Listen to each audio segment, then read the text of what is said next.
The 2024 DGPT US Tour picks back up in Peoria, Illinois. Discraft's Ledgestone Open has become synonymous with challenging courses and large payouts. The event became one of the founding events of the Disc Golf Pro Tour and is now the largest disc golf event in the world.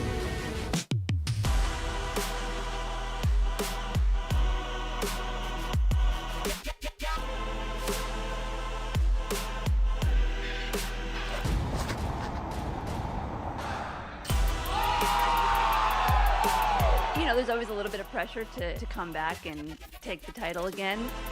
I would never play a tournament I don't think I can win. If I'm out here, you best believe I'm coming for the win. The course record just doesn't really have a chance this week, that's for sure. If my putt is on, I might have a chance.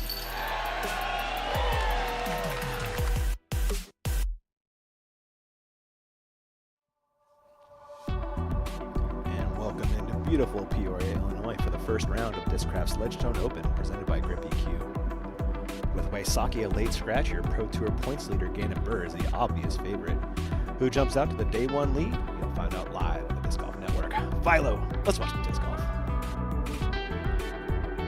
And we are getting right into the action. Kyle Klein. Tee up 12.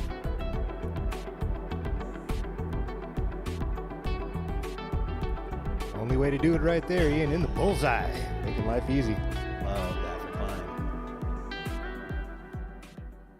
And welcome into the booth in Peoria. I am Ian Anderson. As major champion Philo Brathwaite over there. Thank you. So we saw one young player, Kyle Klein, but another young player right now, Gannon Burr, is the name. Yeah, Philo. he is the man. World #1, undisputed. Took down the European Open just a couple weekends ago, playing exceptional disc golf all season long. And since he's showed up on the tour, I mean, the talk has been about Gannon. That early win at the USDGC a few seasons back and just the continuing strides he's making. It's really impressive to see. That's the point. He's really never fallen off since he's got. No, I wouldn't call any of that a fall off. No, he might not not at have had as strong of a season. There are little drops here and there, Yeah. but never really a big lull for Gannon Burr. It's always been pretty solid. Very consistent for such a young guy. You don't really see that very often. You could see these guys show up and have some promise and, some good tournaments, some good showings, but to continually keep doing it, now to be world #1, it's wow. What else can you say but wow? Gannon kind of has that special, edge, competitiveness to him, Philo. Do you feel that at all? I think having a early pedigree in disc golf helps a lot. Growing up around disc golf and getting those early, learning lessons, early learning curves, if you will. Cut your teeth in the tournament play early and get used to these type of situations. And he's just put in the work, man. He's obviously a student of the game. He works extremely hard.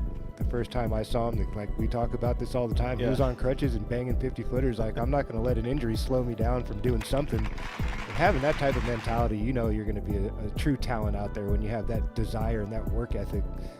He's showing it, man. When he gets in between the ropes, man, he is all business. That's why we call him the Iceman. He's cold out there. He does. He has that clutch gene. Not everybody else has, Philo.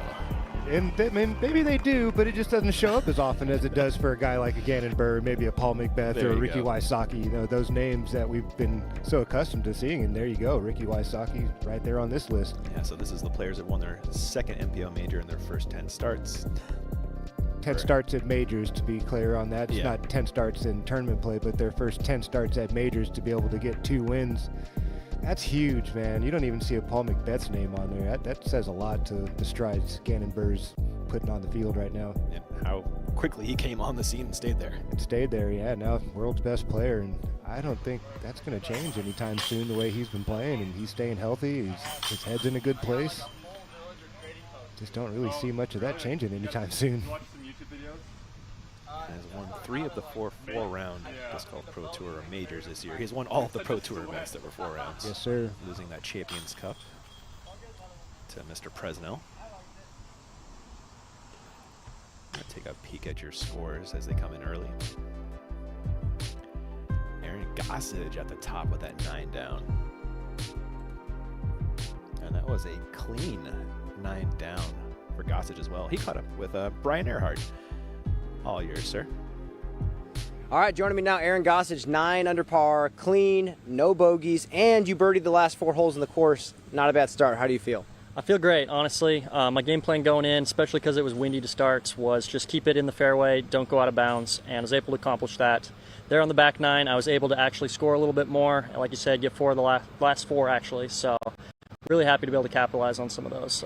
Well, let's talk about the front nine. It seems like that's always the nine on this course that's way harder to score on consistently. Talk about your game plan and kind of your mindset out there. Yeah, honestly, in the past, I've thought about laying up some shots, doing this or that. Today, I was just going aggressive. I said just execute the shots. I did lay up one hole, hole 6. It was just playing so tough into the headwind that after my tee shot, I was like, I have to lay it up. But other than that, I hit every other circle 2 green in regulation. 3 more rounds of this course. Given that the conditions stay similar to what they are, is 9 under par every round good enough, or do you have to go deeper to win this tournament? I'll bet 9 under par is a pretty good pace, but I don't know. And to ensure like a victory, I guess, you definitely need to go more than that, especially with the way Rick, Gannon, they've been playing. But it's definitely doable. I missed 5 putts in the circle today, so just go out, clean up those mistakes. I think I could have a solid round tomorrow. Lots of room to grow, Aaron. Congratulations. We'll see you tomorrow. Thank you. Appreciate it. Back to you. Awesome. See you, buddy. Thank you, Brian and Aaron. I love that every time. There is Klein dropping in the birdie. The action is hot early at the Ledgestone. We'll be right back.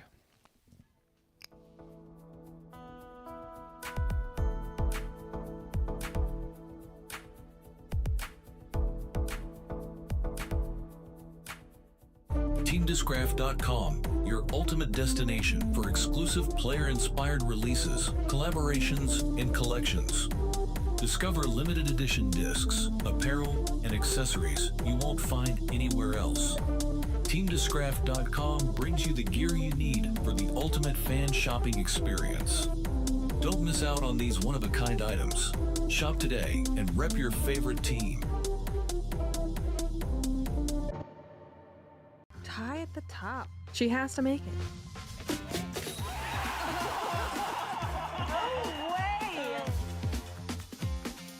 Nervy putt to win. Hanley, her first Disc Golf Pro Tour elite event.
Backup hole. Y'all ready for this? Girl, we're always ready. Yep. Sarah, have you tried this new True Athlete pre-workout? It's so good. Good food, good birdie. 5 o'clock somewhere. Soup's up. What's even in there? It is birdies. When I walk up to a shot, I'm looking for the target. I'm looking at obstacles around the target, specific landing zones, looking at the height. Knowing all of that, I'm able to shape a shot.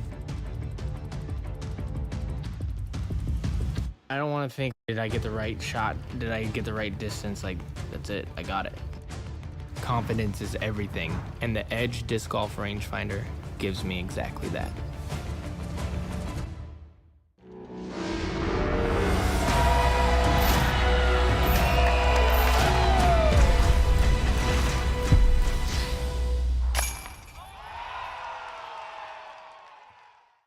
The Ledgestone Open is presented by Discraft, the worldwide leader in disc sports, and grip equipment, performance built for every type of disc golfer.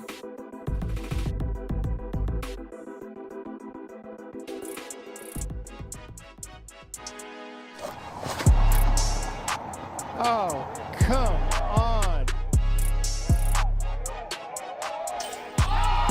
Get out of here, Calvin Heimberg. Unbelievable. What an amazing couple minutes that was, Philo. Remember that last week at the Marweed Ace? I do remember. Barely You were calmed like, down, that's man. the first time we've ever seen that. I'm like, what are you talking about? An ace on 10? You're like, no, back-to-back aces, you dum-dum. I'm like, wow, that went right over my head, buddy. So sharp, man. That was a couple fun minutes. That was awesome, That man. was incredible. I wouldn't be surprised if something similar happened again this year. The field is playing some exceptional disc golf, and they know this course well. There's a few places you could make an ace out here. Yeah, They're I think out there. Absolutely. I think my favorite part about the ace is the Zach Melton angle. What was it? Yeah. I was at Casey's. What came back and everybody's going bonkers. What happened? Yeah. My boy just made an ace, man. What were you? There's a little quickie mart across the street from the tee pad there. Yeah, Casey's is across the street. Little gas station that sells good pizza. This is the number 2 card, feature card, scheduled for a 3:10 tee time. First off the box, from Safety Harbor, Florida, 2021 Ledgestone champion, Calvin Heimberg.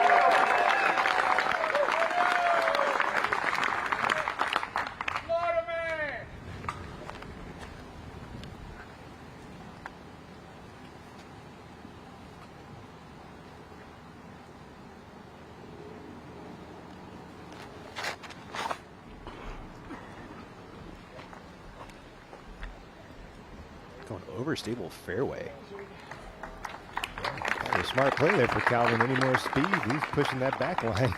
Next off the tee Straight box, uphill look for Calvin. from Gray, Tennessee, Chris Dickerson. Go, Chris.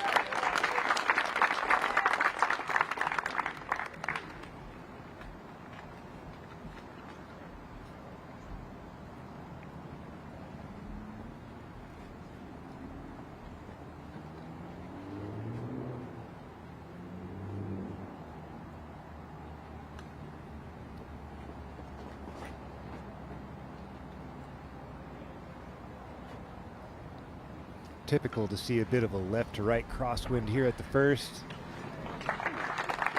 No issue there for Chris Dickerson. Next off the tee, from Ozark, Missouri, Andrew Presnell.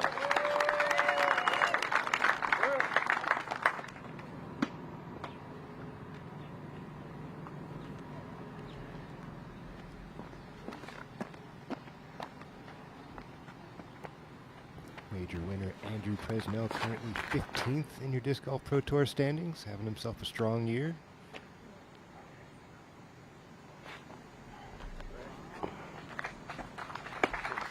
That'll work. Yeah, nothing wrong with that. I think you'd rather be down there on the flat instead of on the side of that hill, awkward footing. Yeah, we've seen a lot of weird upshots from that side, though. It's hard to get your balance when you're on such a steep incline like that. Let's go, big dog. Gavin Rathbun just a few positions ahead of Andrew Presnell in 12th on the season tour standings.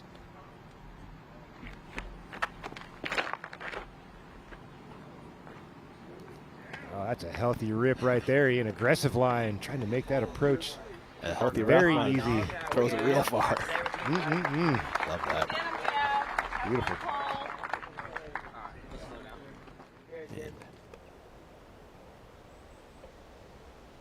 Down there on the ground is our man Brian Arhart. He is with the pride of Oswego, Illinois, Gavin Rathbun. Take it away, Brian. It feels great. We had Lexi Marks this morning from Illinois. Now we got another Illinois native, Gavin Rathbun. Gavin, I know you live in Florida now, but you cut your teeth out here for a very long time, getting to the level you are now. How does it feel coming back? It's awesome. This is where my heart's at. I know I live in the Sunshine State now, but all my best friends, all the people I grew up playing with are all here, and being here for the past month has been incredible. Well, Gavin, we're taking on Lake Eureka. I know this course has been infamous for being pretty tricky. You feel like you got a good game plan this week? Oh yeah, love this place. I always say that Northwood Black's my favorite course, but I think this is like one of my favorite courses to compete at.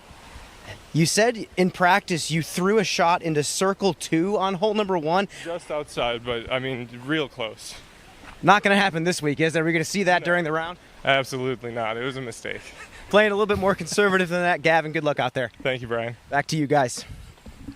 Thank you, Brian. A couple of Illinois gents taking a stroll. 15. That's 13, isn't it? Klein. Just a little chip shot across the lake. Not ideally where you'd like to land, but if you get between those trees, you should have an angle for that spike. Most guys aim in front of those 2 trees. There you go. There's the angle. Yeah, that worked out pretty nicely.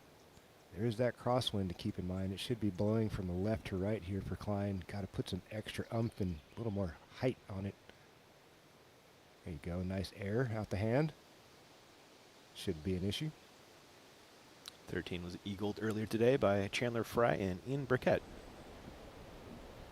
Channel from almost circle 2, man. That man can put a move on a disc. He can. He's a big fella. Accurate. That's how you get the name the Channel. Flying above hole 1 with our Flight Factory drone. And if you do have a Flight Factory code for you this week. And it's Ledgestone 24 for 15% off all Discraft products at flightfactorydisc.com. I know they're the carrier of Calvin Heimberg's gear, if you're a Calvin fan. Bunch of other great apparel and discs as well over there. Check them out.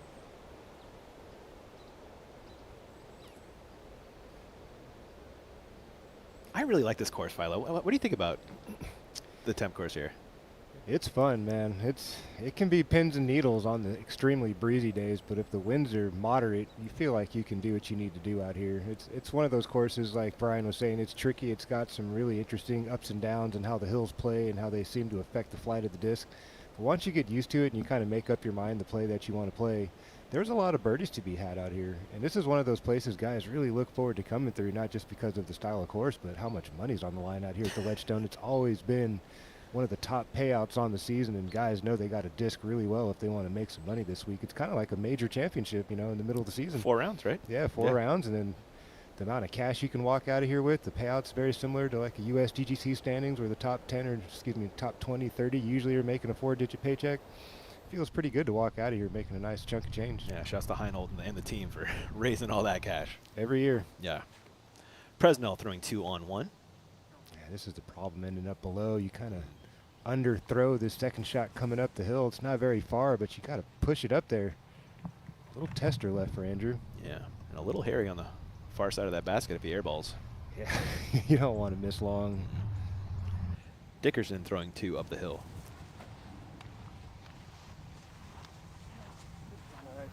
It looks like it's just inside circle 1.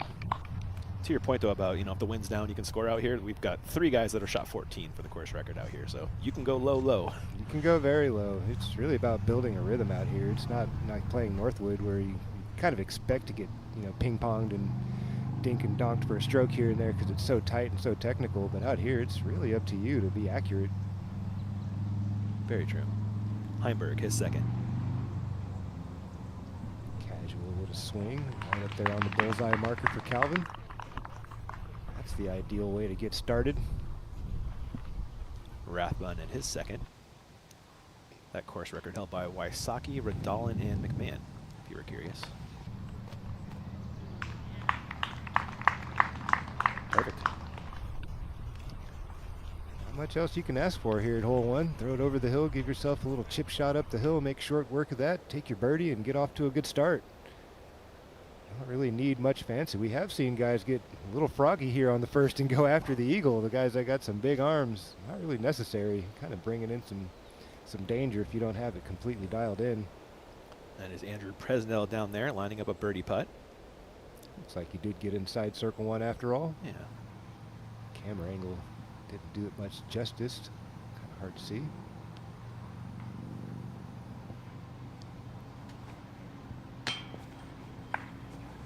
It's a good miss at least. Didn't go anywhere. But true. You'd rather not.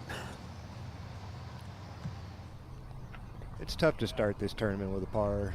It feels like one of those gotta-get birdies on the course. There's a few others that you can walk away from, and, you know, hole 6, you don't have to go after hole 6. No, Most you don't, guys yeah. aren't going to have the arm to fire it out there. Birdie putt for Dickerson.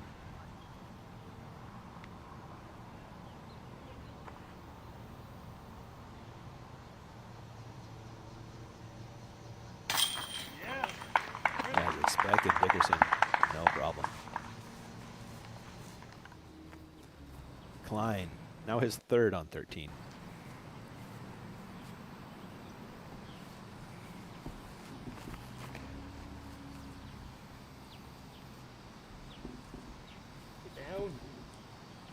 And can Klein get to 7? We'll show you on the other side of this break. Back in just a few.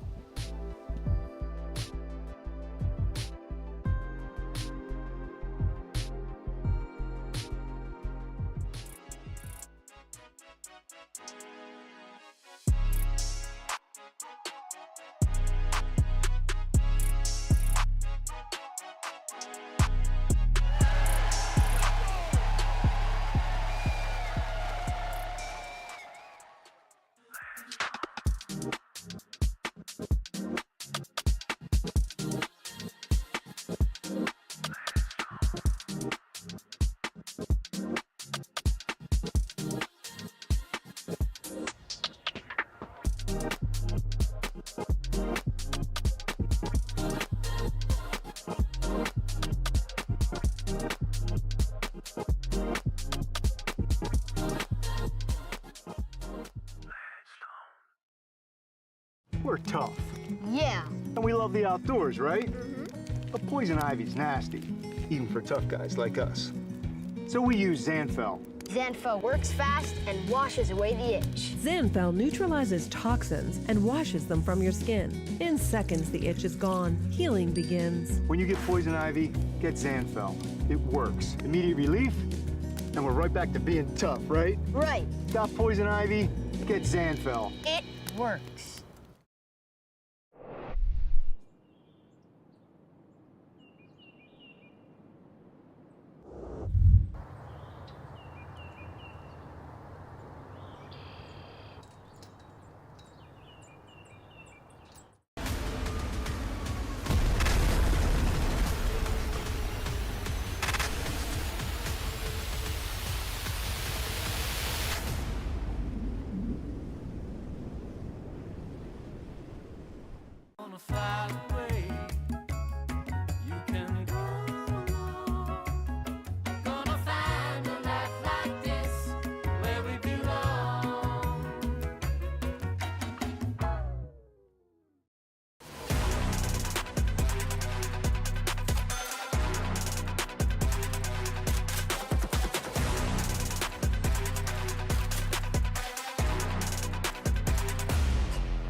To the Ledgestone, and in just about 20 days, Philo, it's happening, man. Another Worlds. Yep, and you can use coupon code WORLDS25 for 25% off your first month of the Disc Golf Network. Can't miss Worlds, man.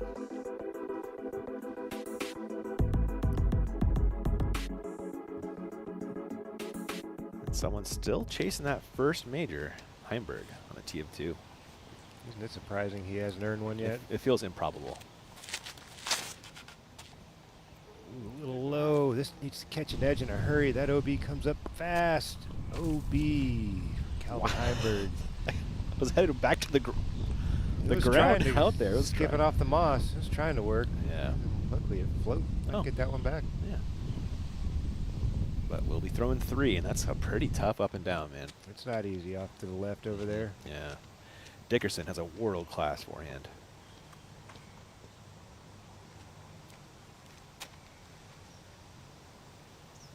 I love this tee shot file. We see every shot.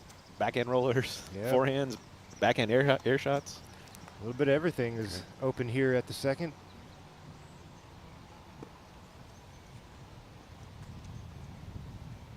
Doesn't hurt to have this shot in the bag and put it out there about 350, 360. That's really about all you need. Low cut as well. This needs to hook up, and it is. Big flare skip for Dickerson. Oh, that's just fine. That's a plus drive. Big time. Rathbun.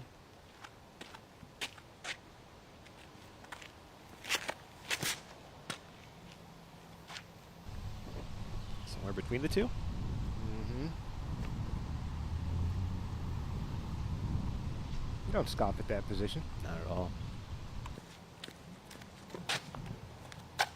Anything 300 feet down the fairway and inbounds feels pretty good on this one, huh?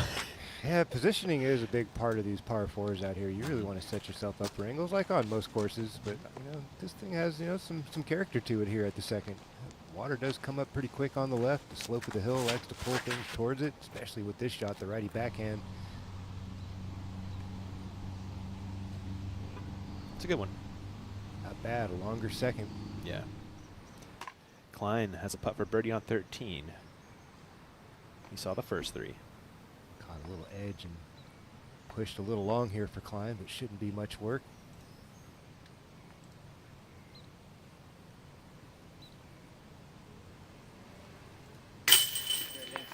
Up and in for Klein for birdie. That's another hat trick. And he is just 2 strokes off the lead. Checking out Philos Philosophy, brought to you by our friends at BlackInkDisc.com, the premium disc golf store. Yeah, thanks, man. Big time. You got to avoid these silly OB strokes out here. So much OB around this Eureka Lake temp course. Got to be strong and consistent off the tee. Convert from the fairway. That's a big part of success out here. And get on these birdie streaks. In my opinion, I feel this course offers a lot of birdies. If you can streak them together, as Kyle Klein's starting to do there, 3, maybe miss, get another 3, you're going to find yourself atop the leaderboard in a hurry. Presnell, his second on hole 2.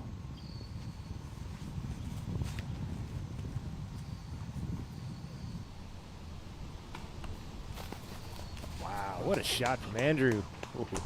Perfect ground play, too. And to sneak under those last couple, that's not something you typically see. Well executed second shot. Yeah, we've seen that tree kill so many birdies up there. Rathbun, his second, stays with the sidearm.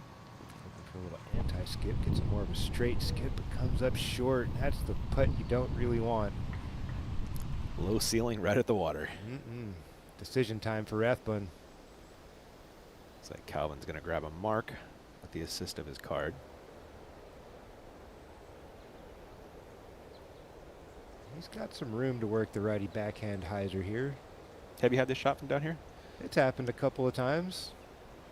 Get a little aggressive with the backhand, straightens out on you too much. Find yourself down there at the edge of the water, or potentially out of bounds. Going to have a little bit of a tight line in between those 2 trees you see there. That's the airspace you want. You don't really want to go much higher than that up the hill. Something pretty straight. Throw it hard. Hope you burn out of speed right up there inside circle 1.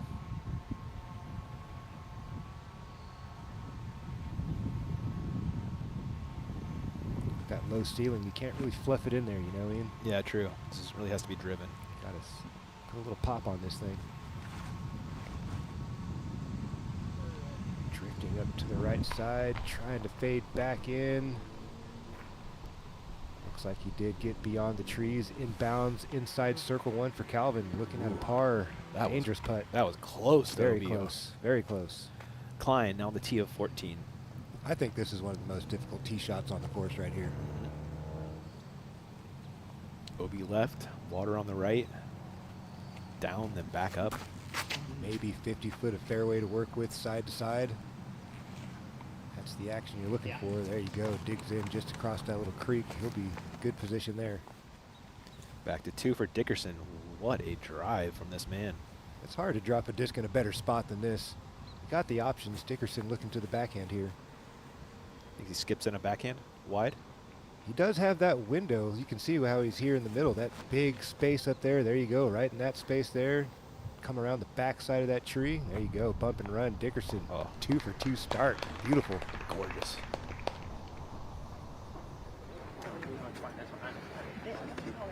And there is your feature card. There's Nate Heinold right there. And the purple or blue fellow? Kind of both. Purple. There you go. Ladies and gentlemen, welcome once again to Discraft's Ledgestone Open, presented by Grip EQ. This is your #1 feature card. First off the tee box, from Hillsboro, Oregon, the reigning Ledgestone champion, Cole Rebellin. Thank you.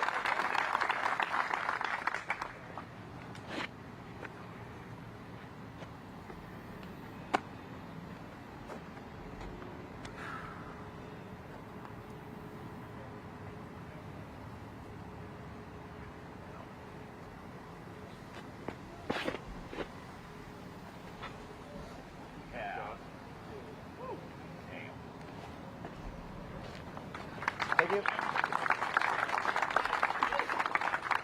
Next off of the tee, from Huntington Beach, California, 2-time Ledgestone champion, 6-time world champion, Paul Macbeth. One of those worlds is one out here. Man has quite a bit of success in Peoria. And he has been percolating as of late. Paul Macbeth on a bit of a tear. Hasn't got anything done in the winner's circle, but a bunch of top tens, a second, a third, a sixth, a second. Yep. Coming back into form. Clean tee shot Next here up, off the first. from Scottsdale, Arizona, Anthony Barella.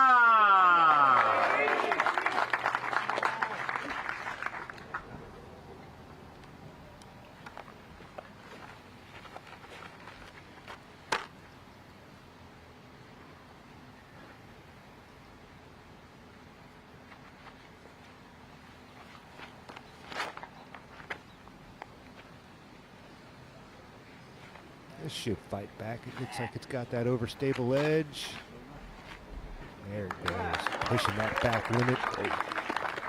A little longer approach, but shouldn't be an issue there for Anthony. You got that flat ground you like? Yes, sir. Urbandale, Iowa, Gannon Burns.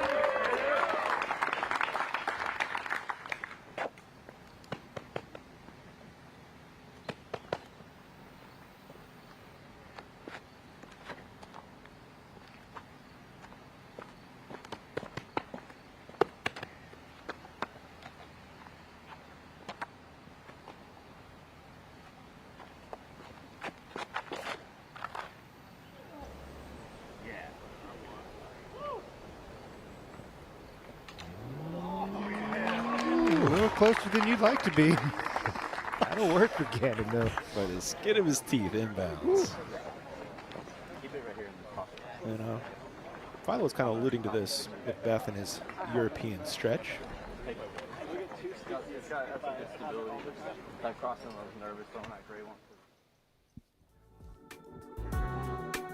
kind of coming into form over there, Philo.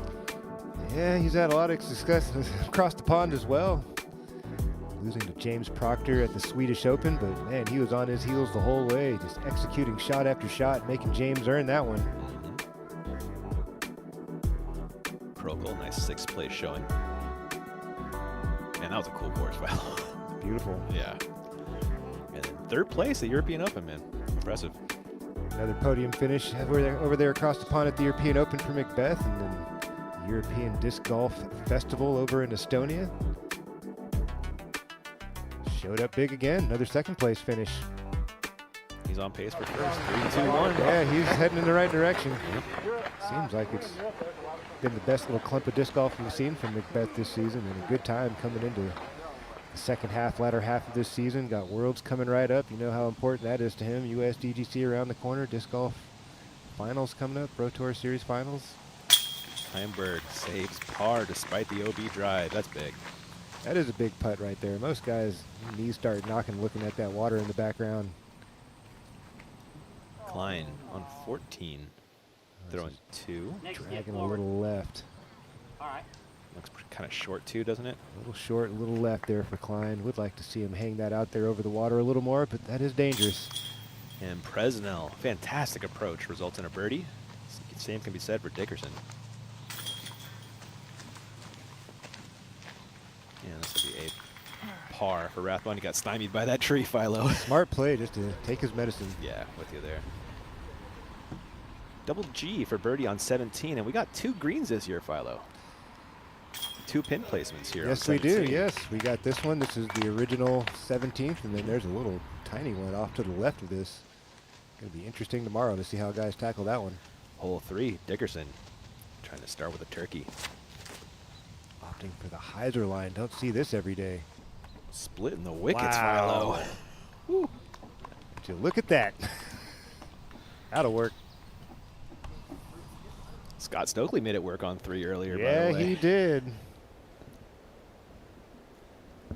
Should have that clip for you guys coming up a little later. That was pretty awesome. Yeah, the ageless wonder snagging a 1. Keep stealing my stuff, man. We spent too much time together. Never. And here we got a little cell phone video of the Stokely ace.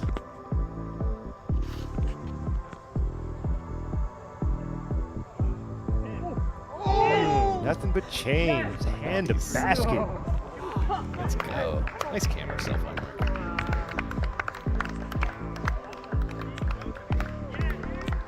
And then Joseph Anderson there. Just leave it in, you're good. And in typical 1 fashion, they didn't fall it directly with a bogey. At least, True. you know. It showed up eventually, though. It did. Double kibosh on the hard par 4, number 6. Hole 8's no joke either. That's a super tough tee shot there. Yeah, it is. As is the approach onto that peninsula green. Yeah, you got to put it out there a long way to feel comfortable in that approach. Flying above hole 1 again for your feature card. The AB down there? I believe so. Should be.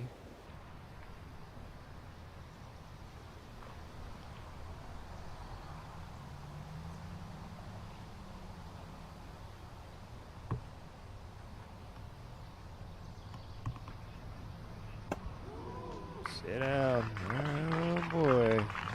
Should have curled up. Looks like he kind of curled away from the tree line, so he should have an open look. These rocks usually are pretty good at collecting the disc. Yeah, they really have been. Paul thrown 2. There you go. Halfway in the circle.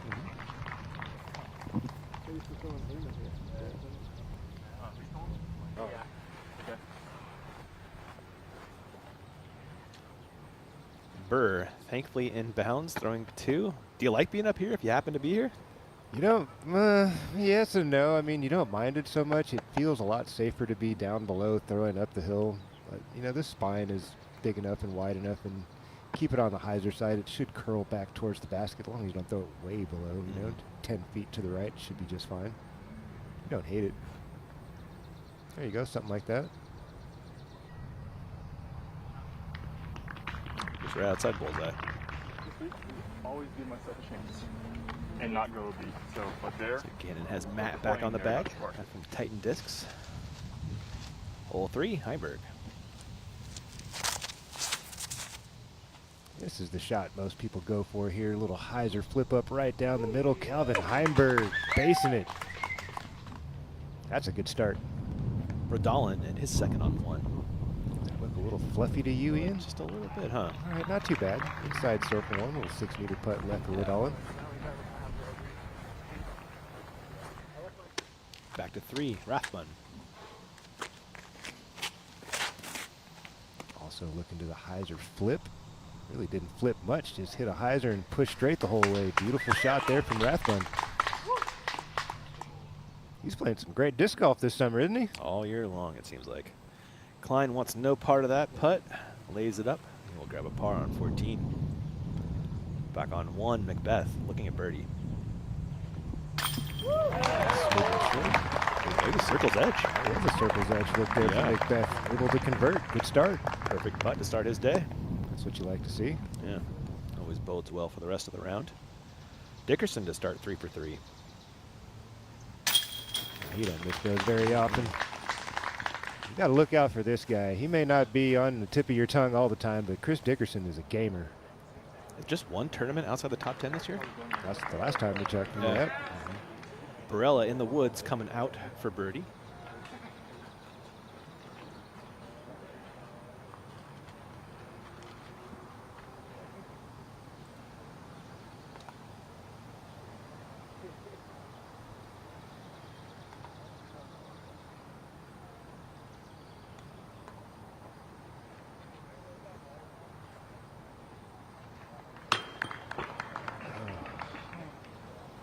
Half an inch in. I imagine those little branches hanging down in his face.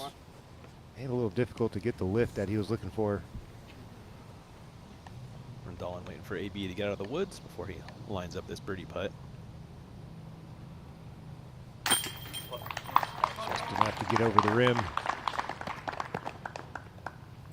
Burr to match that birdie.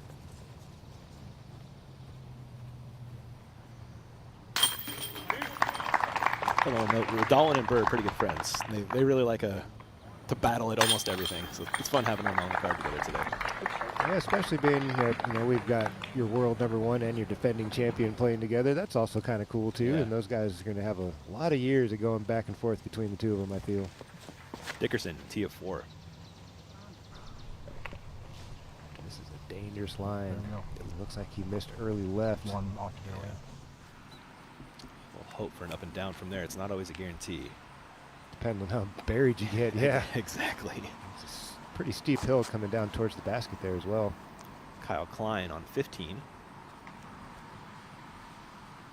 Pretty gettable for the field here, Philo. Yeah, this is one of those gotta-get birdies here. Really not much to it. You got the sidearm game, 315 feet. Ooh, that's going to make things difficult. That's most likely still in the fairway with that tree hit. Yeah, I thought he had it out of the hand. Looked good. Back to 4, Heimberg.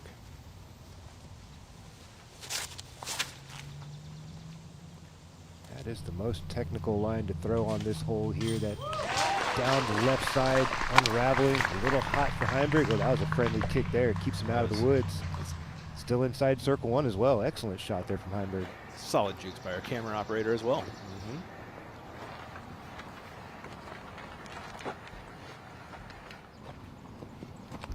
Tee of 2 with Cole. Roller.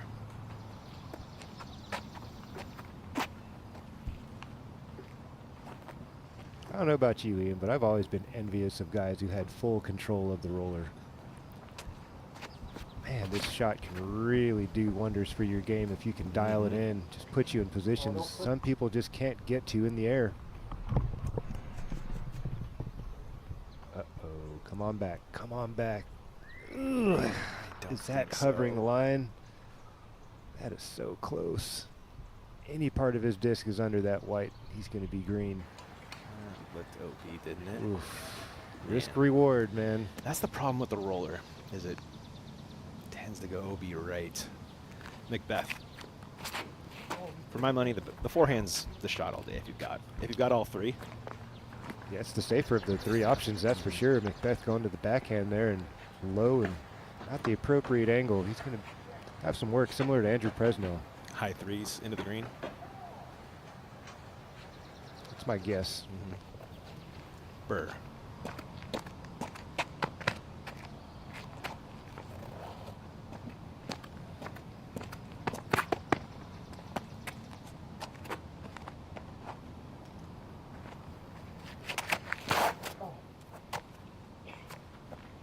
Looking great. Wow. Way up the fairway for Burr. Very safe, Gannon, very safe. Should be safe. That is a Rendalen disc from overhead. Talk about your game of inches, Ian. Yeah, that's it right there, huh? Oof. That inch will cost him 1 stroke. Barella. Hopping on those Burr vapor trails, Philo. Not quite as hot. That took a weird check bounce there for Barella, but still solid positioning. Matter of time before we swing. On for Dickerson. You saw the tee shot get caught up early. He's right on the corner, more or less. That's a very technical approach as well. Going to that awkward stance, patent pending. Does well with it. Pops that thing right there up into the bullseye. Great use of the ground there. Yes, sir. Garrett Gurthie. It's like a birdie putt on 18 to get within 1 of Gossage. Solid day for Double G. I saw him right before his round started out there doing my little walkthrough, and we were having a little chat, and I was like, it's that time, Double G. It's been a minute. Solid effort this afternoon. Well done there. Let's roll back a Zucker replay. I didn't think I had a chance, Philo. Circle 2, big fella. Let's go. Somehow that got in. Awesome stuff. No cheese on bread today, Double G. No, eating good. Yes, sir. Heimberg coming back up the hill for birdie.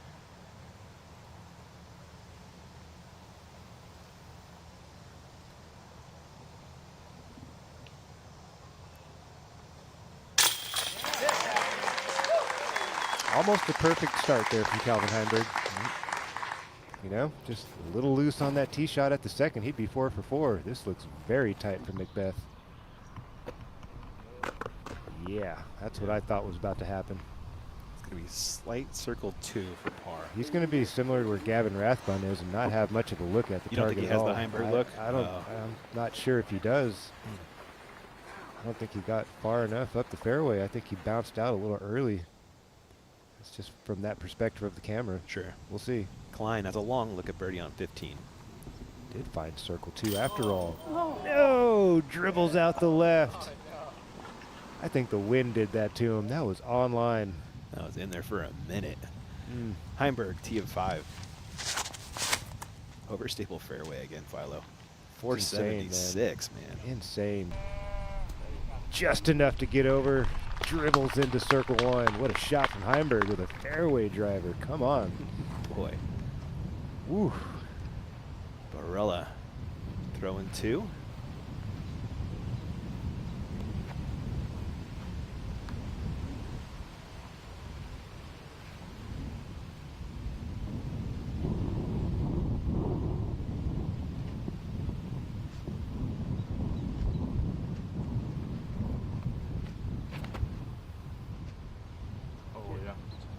Great line. Nice little flare skip. Pops a tree. Circle 1 for Anthony Barella, staring down a birdie. 5 meters away. Well executed second shot. That was a tight line. It really was. Gone to the overstable mid-range. I feel like I've almost made it a little tighter using a forehand as well. It did look like that from that camera angle. Like, wow, Yeah. that's the skinnier way to go at it. But, hey, he made it work. Yeah.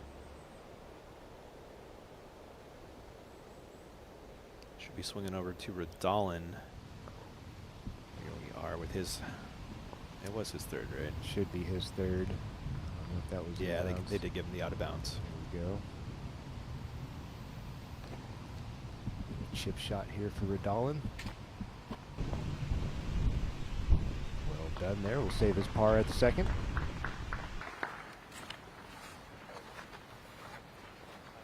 I wouldn't call that a silly OB. You know, that was a good play. It leaves him in a good spot, you know, to make a par. You know, silly OBs are when you just kind of have one of those brain farts and you throw a B in a really bad place and you don't give yourself an opportunity. Like hole 6, let's say you throw OB early right at 6. That's a silly OB. Right. You know, you're not going to save a par from there, you know. At least get the distance if you're going to Yeah, go OB. those types of mistakes, you know, give yourself an opportunity to save a par, you know. If you do those silly strokes where you cast them out early, you just put yourself out of position. You're just going to make this a long afternoon. Burr had a great drive, but having to get a little creative here for his second.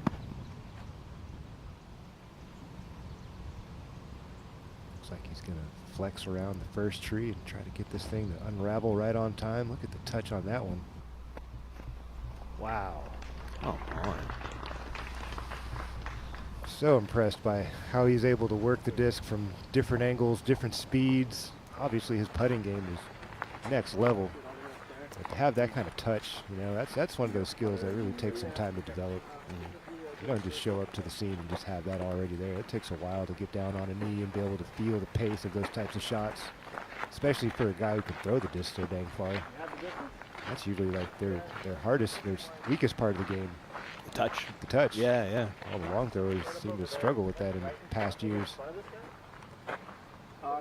And you think about Macbeth when he came on the scene, they called him the Ferrari, right? Everything was moving fast. Yeah. And later on in his career, he started to develop the other end, the putting play, like how AB, same thing, right? Now we're starting to see Anthony Barella go to the putter and utilize the appropriate disc in the appropriate situation. You know, that's what it's all about, man, is learning how to golf your disc.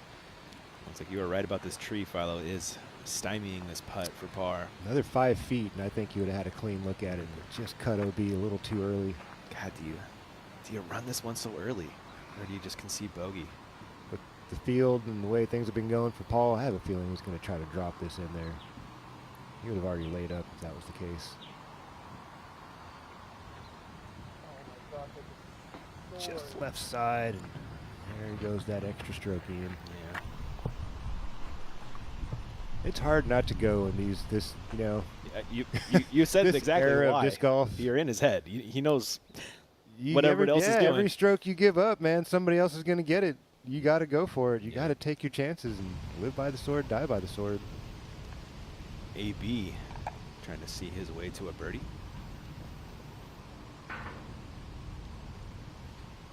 Putt. See birdie.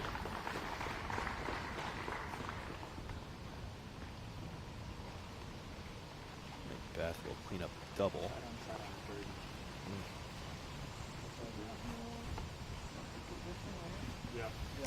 Man, things happen fast out here. They sure do. You get loose, man. Next thing you know, those doubles start piling on.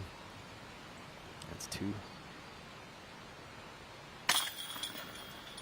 There was a time that basket was a few steps closer to the water there, and it really made you knee knock throwing that second in there, even taking a circle's edge putt. Just didn't really feel like you had any comfortable angle. Yeah. On 5, Dickerson has a birdie look.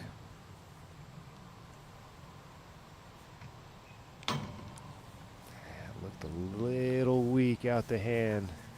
Yeah. 3 for 5 start for Dickerson, not bad. Klein, tee of 16. Another hole where you can throw a lot of different shots, Philo. Absolutely. There's a lot of options here. You got the sidearm, you got the backhand flexor, you got the roller. I think a roller is a great play if you can get this thing on the left edge of the fairway. Did he pop one? He clobbered that left one. Well, you can still make birdie 3 there. He totally can. Short par 4. Heimberg to go 4 for 5. Oh, surfs the rim. Ooh, similar distance coming back for Calvin.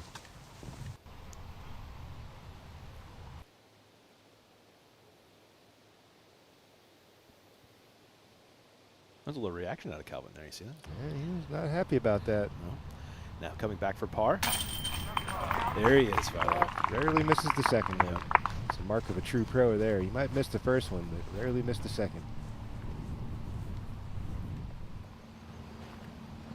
Hole 3, Gannon Burr. 2 for 2 start.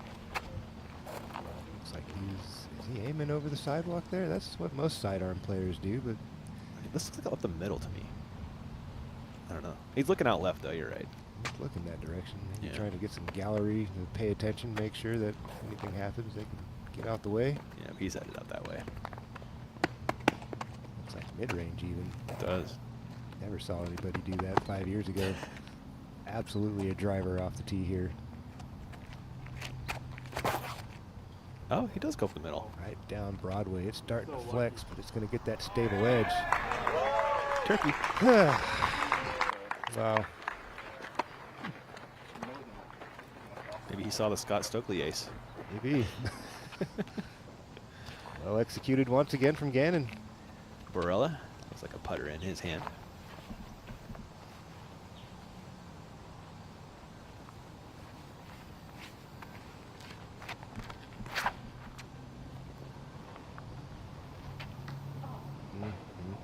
What a mean kick. OB. Happens every time.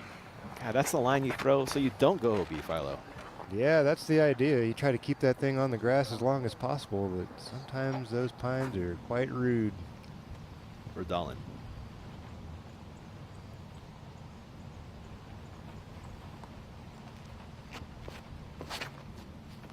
I think this is the shot shape that you go when you're going for this. Those kicks back to the left aren't so vicious. When you go to hyzer, it has that natural spin that kind of seems to accelerate off the tree. And usually when you take the straighter flight or slight anhyzer, has a little less pace to it and doesn't typically kick as fast.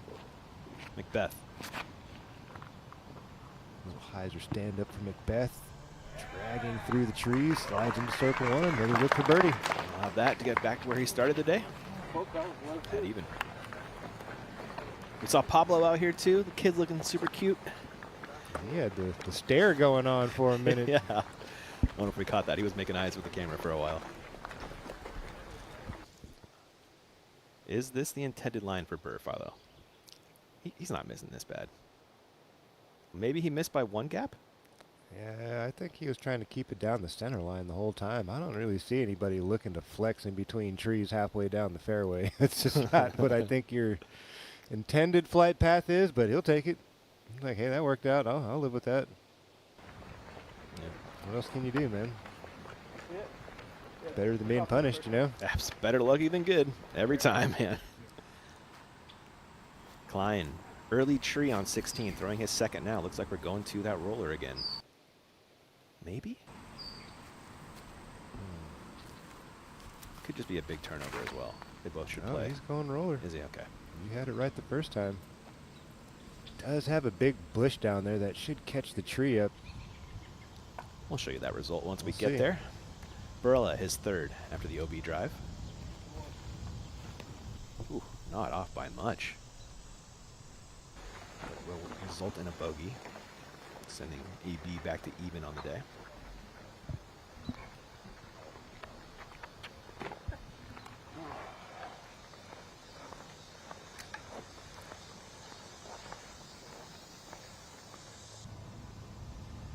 Macbeth to get back to even.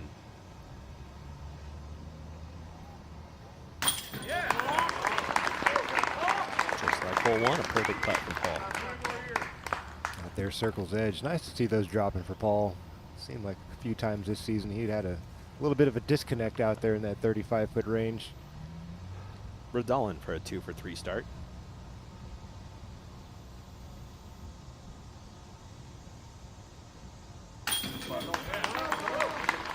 Up in for Rodolin.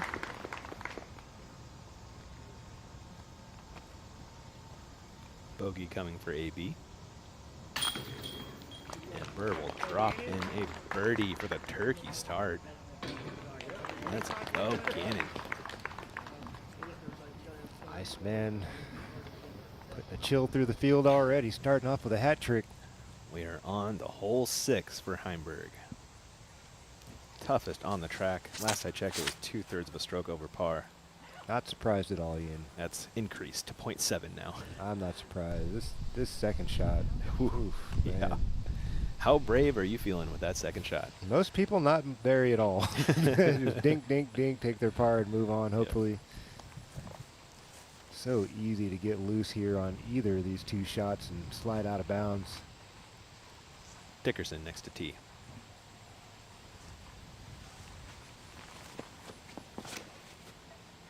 That's a little steep. He's playing this for par then, right? Yeah, with that tee shot, there's now going after the basket. Yeah, he's way back. That's outside 500. Back to 4, Burr.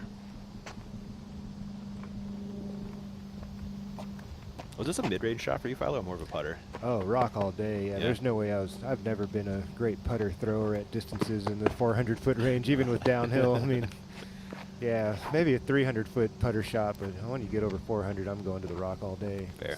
A couple of options here. You can take the hyzer route. You see the mandatory out there on the right side. There it is.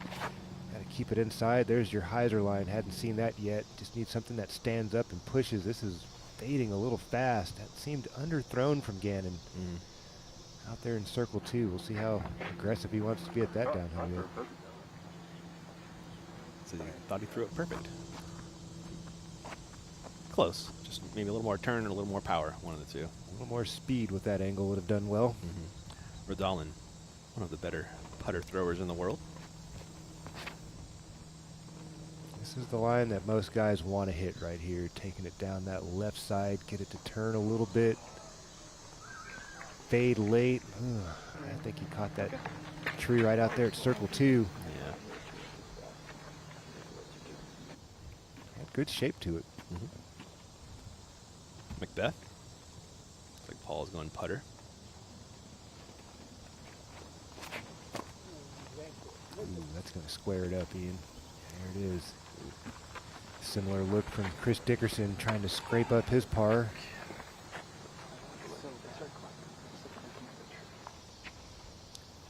Barella.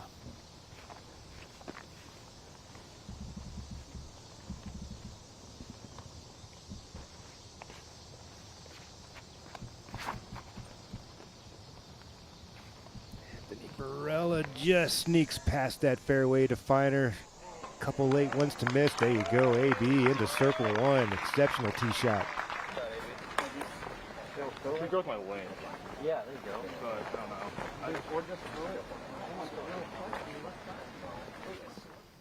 16 incline. Got far enough to have a birdie look.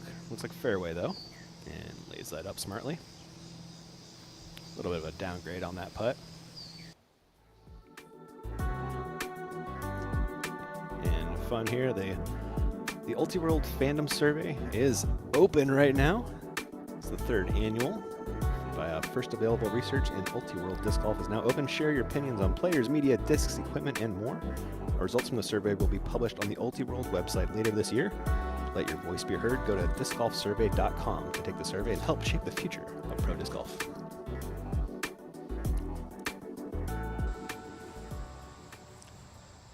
Dickerson throwing 2.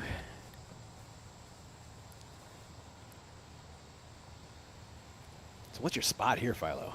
There's a little birdhouse out there on the left side of the fairway. It used to be out there. I don't know if they pulled that thing out of there. I don't remember not seeing it. But there's about 200 feet away from the target. Just try to dunk one right there.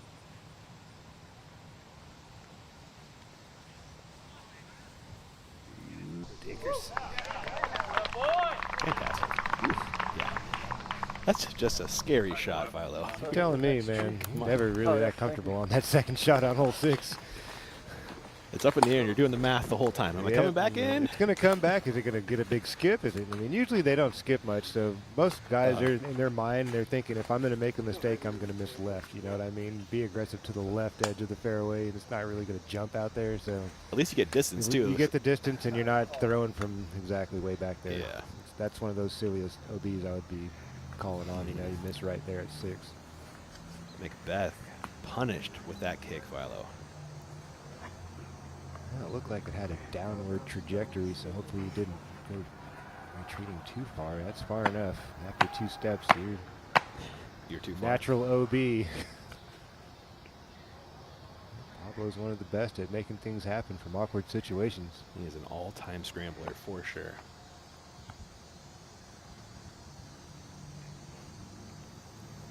Good news is he's going to have a clean swing. His arm isn't obstructed by anything, so that's going to help. And he quickly just fires one out there. That was a thumber roller. Does that work out?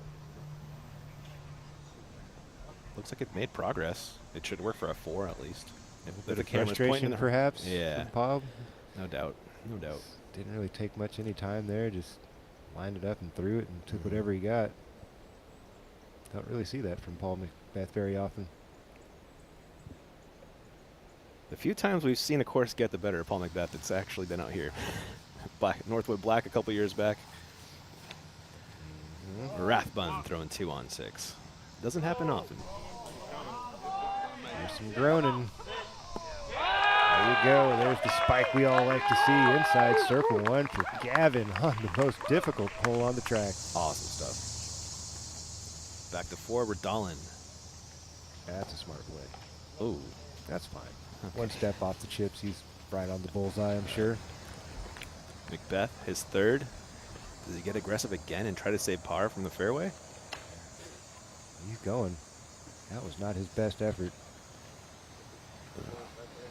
That could leave him another circle's edge if that caught any edge when it got on the ground.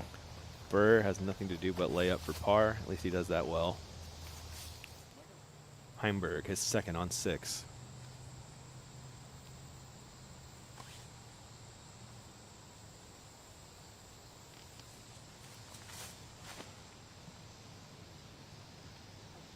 Got the speed on it. Got to skip. Skip. no, Heimberg. That's one of those strokes you don't want to give up right there. That stroke and distance there. Big time. Yeah, he's going way back. Never crossed in. Barella for birdie. Got the stroke on the card with that make. That's a nice bounce back birdie there from AB. Got punished on the third. Unfortunate tree kick. Turns that around and erases it immediately. Love to see that. Macbeth didn't get punished too badly. Just has this for bogey. Oh no. Splashes out left side. Oof, 2 doubles in the first 4 for Macbeth. Rodolin for par. And Bird the same.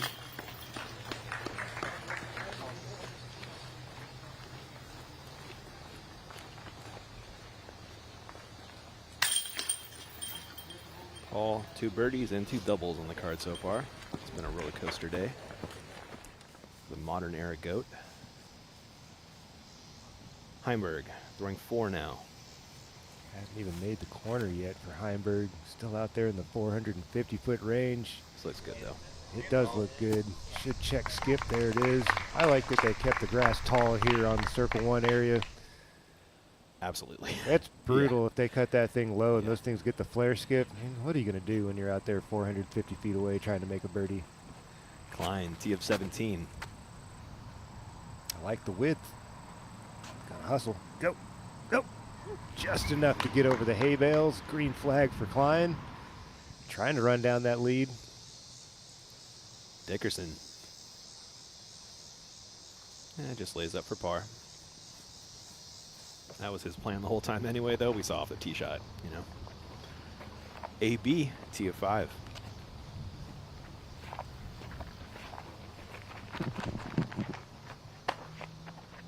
Should be a favorable wind here at the 5th for these guys. Should be blowing off their right shoulder, helping them out for the righty backhand hyzer.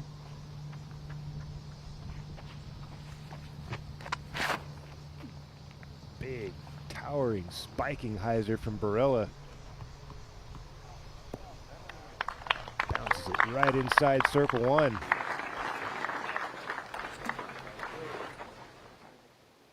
Rathbun, birdie putt on 6.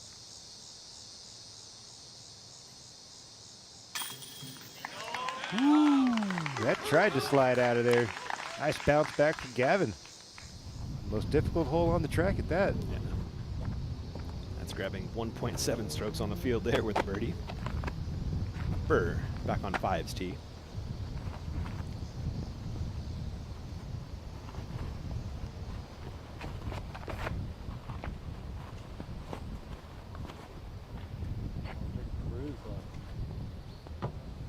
That was a cool perspective on that shot, Philo. That was a little lower than we saw from AB, but gives him a Circle 1 look. Should be right on the edge. Worst case scenario there for Gannon Burr.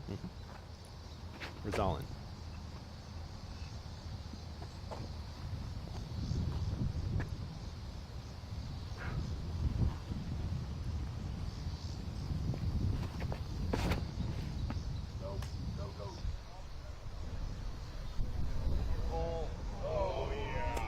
Just dodging the pole. Runs it a little long. Rodolin also in Circle 1. And they make that shot look so effortless. Just a casual swing and a pop for these guys to go 475. Must be nice. Oof. I'm thinking about hole 6. You know, most of our viewers couldn't even get there on 2 with no OB. You know, it's almost 900 feet, yeah. man. It's a pump to get over that, get past that second pole with that kind of height on it. Macbeth is headed to the drop zone. He's going to be 3 over par after he walks off this. Best case scenario, because it's not easy from the drop zone. It's like 330 from the drop something zone, I like want to that, say. 3 something. Yeah. Still got to make some turn and a little bit of a blind entrance in. Yeah. Heimberg on 6 to clean up bogey. Best you're going to do after that second he threw OB. Yeah, one of those mistakes you can't have happen out here. Anthony Anselmo for birdie on 17. And North Carolina having a day out there. Tied for 9th place. Great place to do it. We were talking about this earlier in the week in our pre-tournament conversations about how, feel like this course is really open to anybody. We have historically seen most of the heavyweights win this tournament, but I feel like this course, man, anybody can come out here and shoot some numbers. Rathbun, a nice tee shot on 7. Little putt for birdie. Klein on 17, putting for birdie. And to get within 1 of the lead.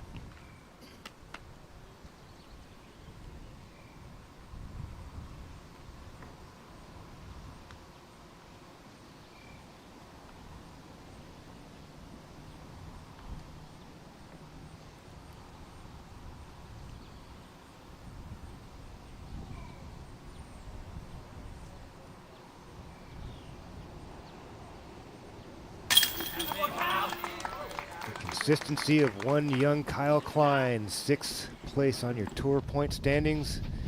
Trying to get that number 1 spot out here in Peoria, Illinois this weekend. We are at the drop zone of 5 with Paul, his 3rd. It's a little wide. It does, Ian. And a little short. Circle 2 I for told bogey. you that drop zone is no joke. You gotta put the right move on that thing to get that thing close. 7 again, Dickerson now.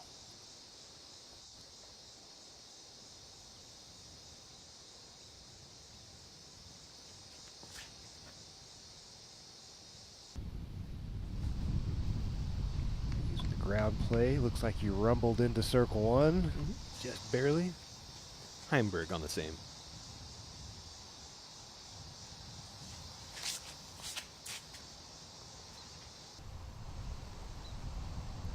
Little hyzer to flat for Heimberg.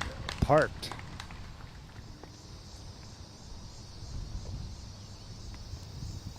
Burr. Long look at birdie.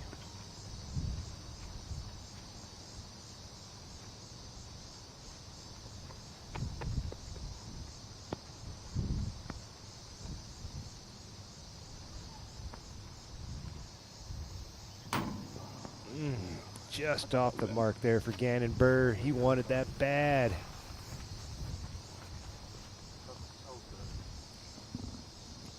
This is one of those tourniquet putts here for Paul Macbeth to save from going double bogey, double bogey. No good. Sometimes like when they start falling fast, it gets swoopy,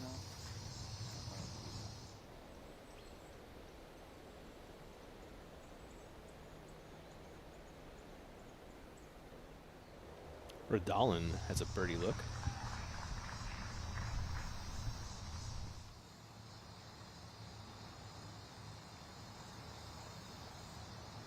Little tiny bit of headwind blowing in the direction of Cole Radalin. Heavy chains on the pro side and slides out the back. Not sure what happened there, Ian. That looked pretty solid the whole way. Barella. Birdie look.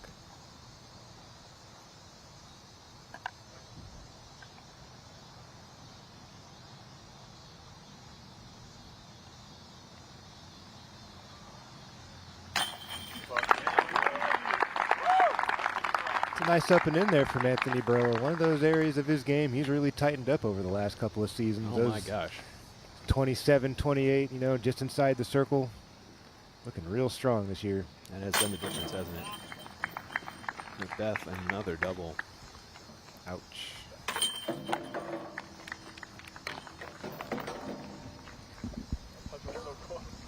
As they head over to 6, we'll let our sponsors talk to you for a moment. We'll be right back.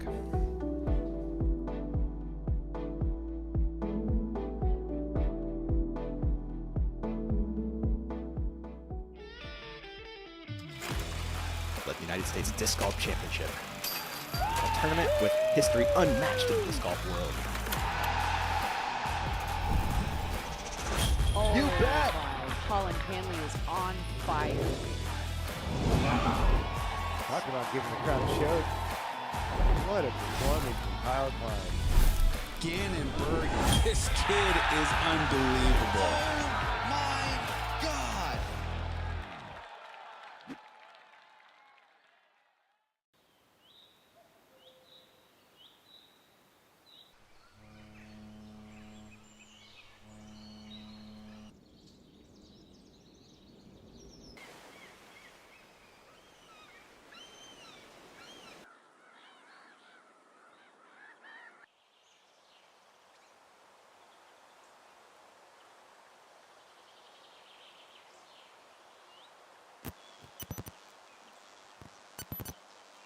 If you want to know what a disc is going to feel like before you get it, you have to check out OTB disc. The first thing I'm looking for when I grab a new disc is the feel of the disc. It's got to be confidence instilled. Virtually in your hand tells you what the disc is going to feel like, how heavy it's going to be. It's everything you want to know before it shows up to your house. It's really, really helpful in not only finding a disc that looks beautiful, but is also exactly what you're looking for it to feel like. Of course, when you're dealing with OTB, you're going to get only the best. You Play Disc Golf is your passport to teaching and learning the game. Our mission? To teach disc golf and make it accessible to everyone worldwide. From Alaska to Africa, Guatemala to Canada, and beyond, You Play Disc Golf has spread its wings teaching the love of the game across the globe. Get involved in our movement to make disc golf a universal joy. Explore youplaydiscgolf.org and join us in helping people find flight. Chris Dickerson on the tee of 8.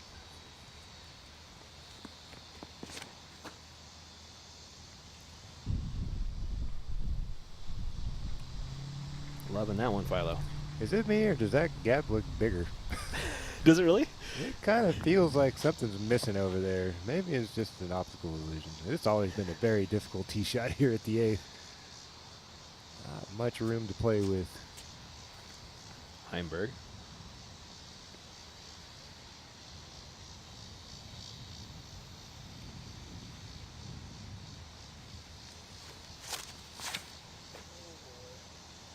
Get sliding. Oh. No, I don't think that's going to make it in. No. Klein throwing 2 on 18. Going out and around. It's not a bad option if you've got the play.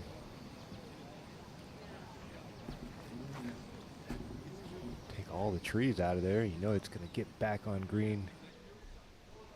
Oh, no. Oh. It got there. It didn't stay there, though. What happened? How did that reverse spin? What, did it catch something? Just a steep enough angle. And it came in on a lot of hyzer. Oh, there it is. It just got the backward bounce and caught edge. And laws of physics did the rest. Are square discs legal, Philo? I don't think so. Barella, tee of 6. If there were ever an Anthony Barella hole, this would be it, huh? I like how that looks, Ian. Yes, sir. I love that.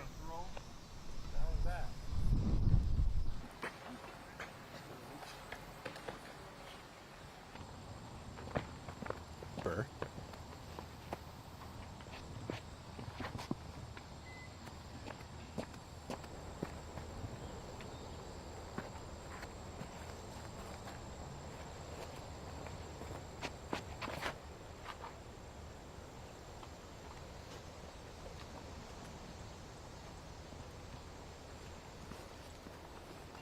Honestly, love the drone camera angle for this tee shot. It's really tough to get perspective on those OB lines.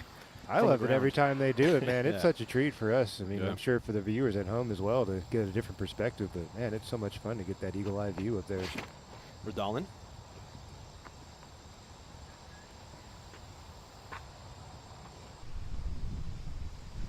All right. Got a lot of distance out of that. Yeah. And now Macbeth.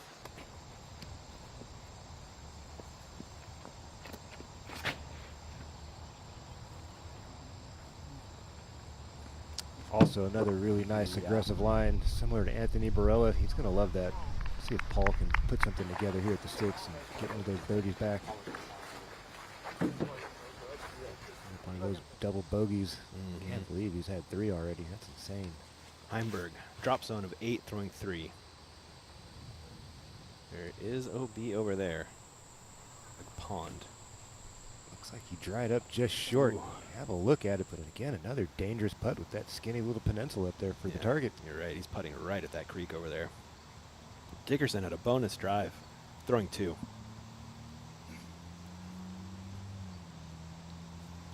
Baskets down there in the shadows. You see those 2 bodies. Would be to the right of that. It's got to be so straight late. The whole way, ideally. Yeah. Or get something on the left edge and then just bend it in there. There you go. Let's see. Oh, it's not getting enough height on it. Yeah, that's one of the main mistakes to happen here is to come up a little low. You don't want to get a lot of air under that disc and watch it go sailing away. Good miss, though. All things considered, he's inbounds and should get up and down for par. Rathbun has birdie aspirations. Get sneaky. Those will turn into par aspirations now. Oh, did it disappear? It looks like it has. And that water's up high. It really is now, isn't it? Yeah, you used to have like some rocks kind of sticking out there in the creek, and there were some times you could clearly see your disc down in the bottom of that little river, and not today. Flying above hole 6 again with our Flight Factory drone. Now on the ground with Burr for his second, making a decision with his caddy. What would you caddy Burr into here, Philo? Is it the risk worth the biscuit here? At this stage of the tournament, I would say no. I would say if he feels like he can put something out there conservatively that leaves him with a 40-footer, do that instead of being so focused on getting right under the bucket. I think there's some space out there that he could fire it towards those 2 cypress trees out there on the right and keep it nice and high in the air and give himself a chance to birdie without bringing in the possibility of picking up a bogey. He's still a bit back and far away from that right side OB line, so it adds a little more distance to the second shot. So yeah, let's see how much he wants to bite off here. That's conservative. For as steep as that is, I don't think that's the full-on go. And called it in. Layup. In the fairway. Smart golf from the youngster. Seen that time and time again. Yeah, it's not the hole to do it, you know. This is just not the point on the course to be crazy aggressive early on. You have a nice little 3-stroke starting, you know, hat trick. Roll with that. There was Dickerson just laying up for par. Playing nice. That's a clean 4 down so far for Chris.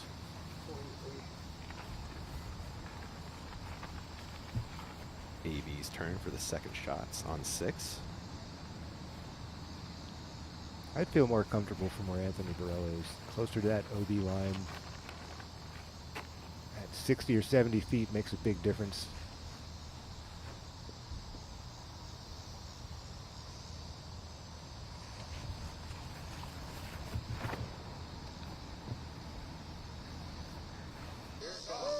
I like the angle.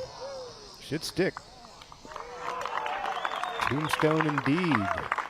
And outside circle 1 for Anthony Barella. It's the perfect amount of aggressive right there. Yep. Good forward push, but plenty of verticality to make sure when that thing comes down, it doesn't go anywhere. Cole lining up his second.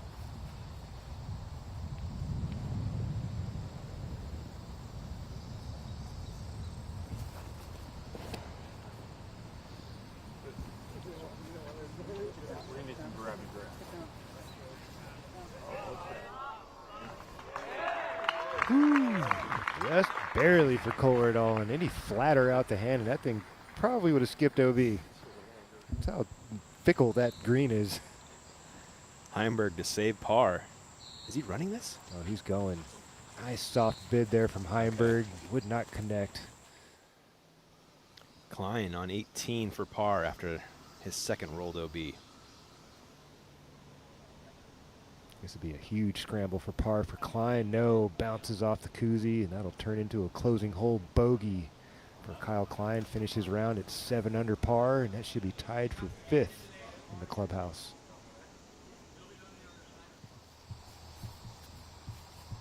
Macbeth throwing 2.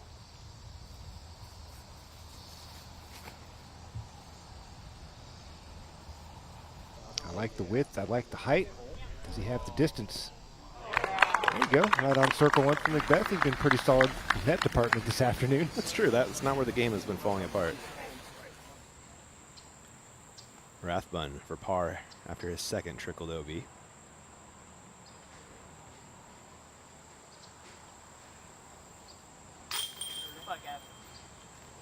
It's a nice scramble par. Sure is.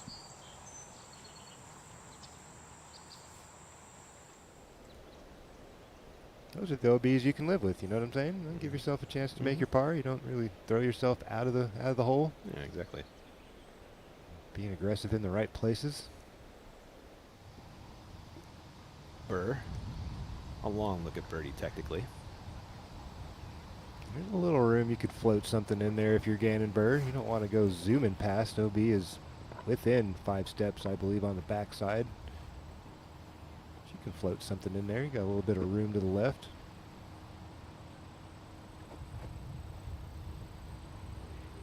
Giving this a spin. Gannon Burr just dodges the chains.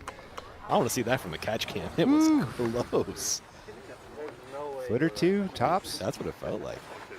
That's why.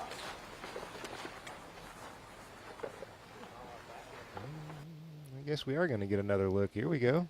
Production is the best, Philo. Ask and ye shall receive, Ian Anderson. There it is, about a foot short of chains for Gannon Burr. Good effort from out there in the fairway. Jump putt action.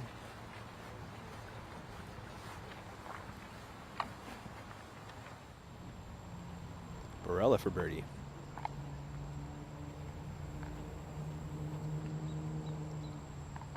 Opportunity here for AB. Strokes on folks. You connect with this birdie putt.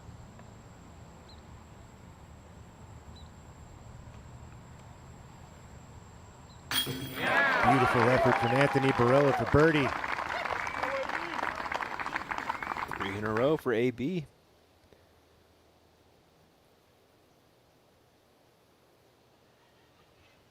Wonderful pace, wonderful focus in the eyes of AB. After that, kind of unlucky kick on 3, really bounced back off that nicely. Agreed. Macbeth for birdie.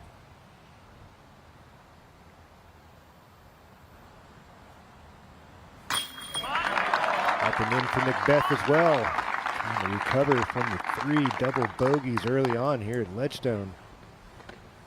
Gets him back to 3 over on the day. As the master and the protege head off to 7's tee. Kind of fun having them on the same card today. Redolin for birdie.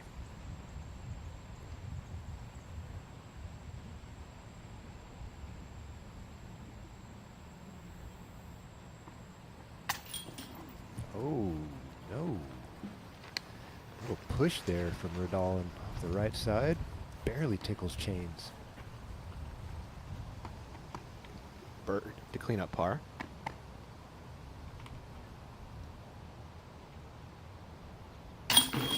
And unfortunately, Redolin will do the same.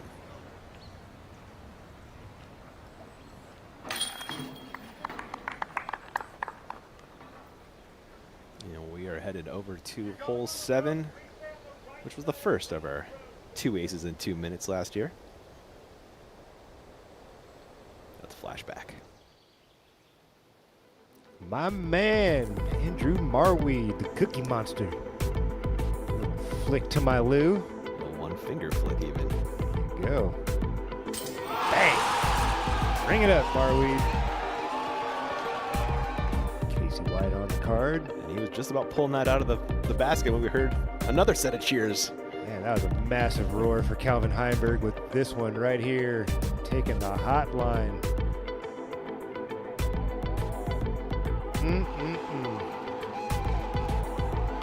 That was absolutely the most hype we've ever seen Calvin on camera. Facts.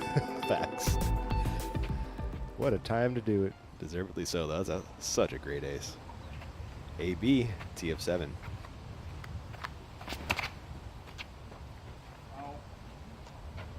Does he split the wickets? Oh, dodges it. There you go. Creeps into circle 1. I think the cool thing about that shot for Heimberg is it's just like one of those shot shapers' dreams, you know? It's like the perfect little hyzer flip slide and just tracking. Those are the most fun to watch.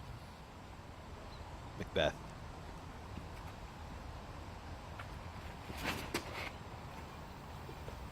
Trying to get around it. And he does. Don't think you'll have an issue with that put in. I don't think so. No more goofing around for Paul today. He has 0 pars today. Yeah, no more goofing around. Gannon Burr.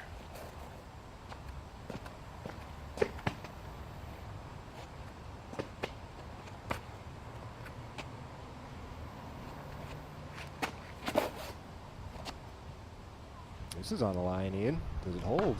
Oh, it dribbles off to the left a little. Good tree there. Gets back in the center. Wide open look.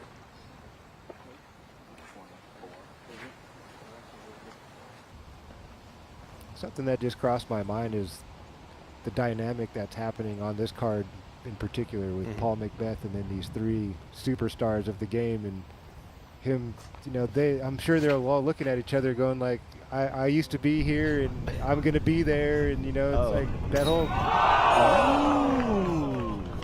okay, Cole, we see you, buddy. Off of the chains and the tray. Almost grabs that Brad one. Hammock out there. Brad Schick, excuse me. Okay, nice. Ohio great. Oh, right there. Yeah, that's him. Oh, yeah, I know him. I call him Brad Hammock. Sorry, my man. I was talking with Brad Hammock earlier, but I haven't seen Brad Schick in a long time. What a great competitor, man. Filmed him out at the Pittsburgh Flying Disc Open one year out of Moraine. If you ever want to go check out his game. Nearly a 1 for Cole Redallin. God, that was a hardy chain. So close. That was our Powered by Nocqua moment, provided by one Cole Redallin. Home of lifestyle gear. Need something to keep your phone charged on the course? Head over there. I know our man Big Germ has at least 3 of those things on him at any given time.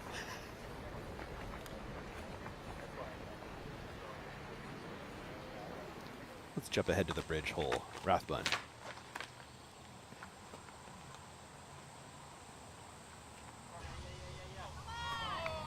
Solid. That's about as good as you can do it, man. Yeah. Couple steps off the bullseye to the left. Well done from Gavin. On the same Dickerson. This tee shot used to be so intimidating, Ian. You stand up there and you see that little pea of a green, and got to throw it through this bridge, and the wind would typically be howling at this section of the course. Guys seem to really have that shot under control. Yeah. Macbeth coming back for birdie to keep his parlous day going.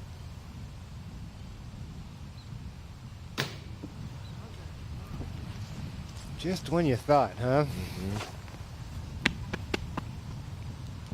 Short side of the green for Gannon Burr's birdie look.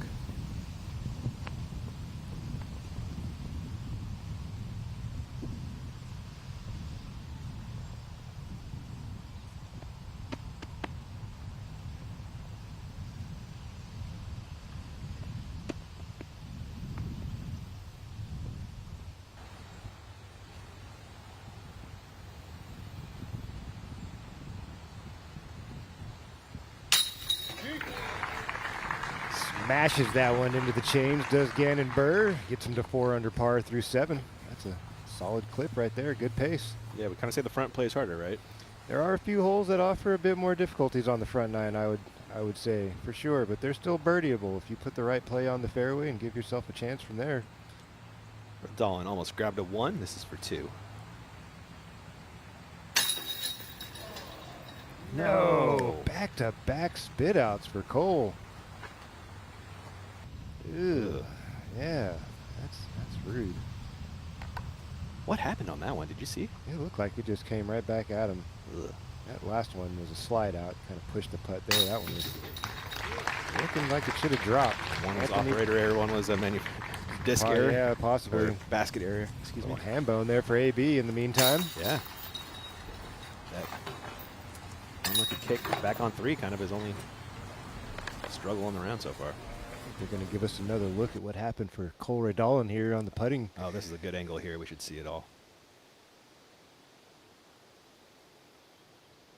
It's too far right.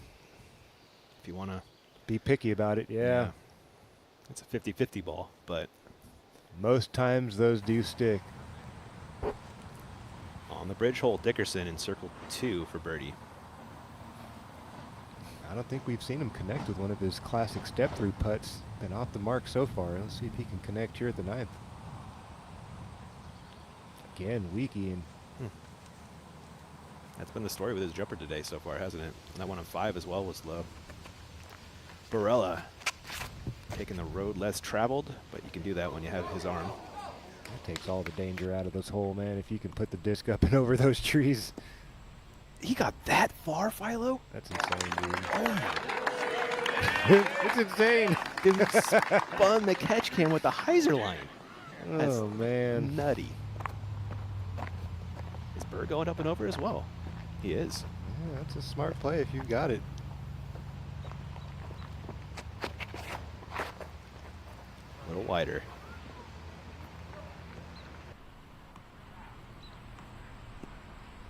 No spin of the catch cam, but just fine position for Burr.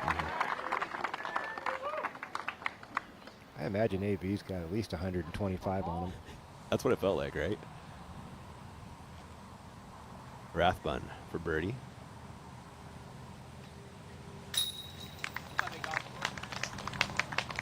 All right, Gav. Yeah. All right. He's out there cooking. Back to 8. Tee shot for Paul. He's looking open over as well. The wind must be friendly for this shot right now, Philo. It should be. Everything should be blowing off the lake in this direction. Help you stay up in the air. It doesn't drop you so fast. Josh, green flag from Macbeth. Does Redolin go up and over as well? No. As straight as he throws, this is a great option for Cole Redolin. Just trust your instincts, unleash that thing down the middle. Great position there for Redolin to attack this super skinny peninsula.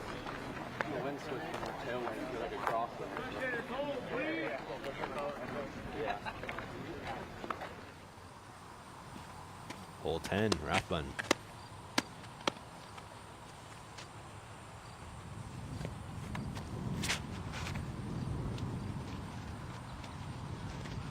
Get a late fade. Trying. Uh-oh.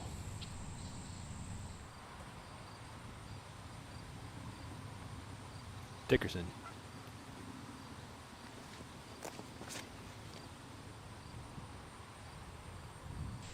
That crosswind just would not let the disc stay in the air. And can Calvin do it again? Looks like the same disc, more or I less. think that one's on the ground. This is a new one here. He wants to put Ace on a new disc. A little windy, though. A little breezier than the last time, yep. Similar line. Will it stay in the air? It's not dragging hard enough, Ian. It's running out of steam. Fairway. Out in the fairway, for sure. There's your target. I guess they want to show it to us one more game. Why not? Why not? The dream line from Calvin.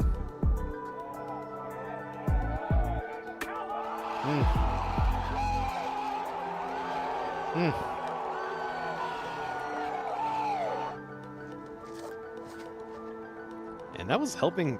He was chasing the win at this one. He was. You know, it was. It felt like USDGC when he was trying to chase down Dickerson. Yeah, you know, yeah. he was coming after him, hunting him down, making eagles in the rain. That was a relevant ace. Big time. Not just a throwaway one. Paul's second on 8 is leaking right. Just hoping he gets that Calvin Heimberg love. There you go. That'll keep him safe. It looked like it did, yeah. With all the rain we got last night, most of these creeks and little ponds running through the course have definitely got some moisture in them. Dickerson on 10. Got some water. You see the bonus pond on 10's fairway, too? Mm-hmm. Canada making some noise over there. Burr throwing 2.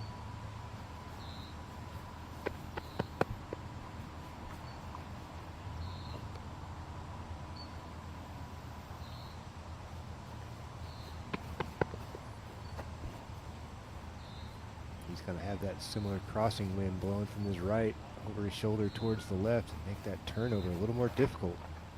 Going hyzer stand up here for Burr. Not the worst kick. I think that was pretty friendly. That was very friendly. Gives him an opportunity if he wants to take a stab. He's got a little bit of a backstop there. There's a tree pretty much directly in line with the target from where his stance is. It looked funny, but I thought it was Not too much danger of going into the water unless if you hyzer out in a big way.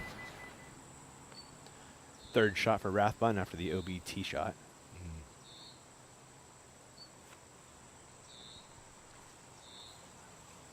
And we'll have that for bogey. Back on 8, Redolin.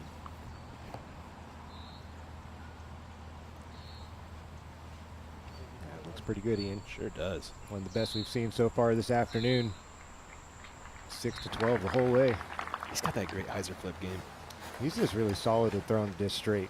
You know, it doesn't matter which shape he's utilizing. If he goes from the hyzer to stand up, is more of a turnover style straight flight. It's just he's got all the tools in the bag for that. AB.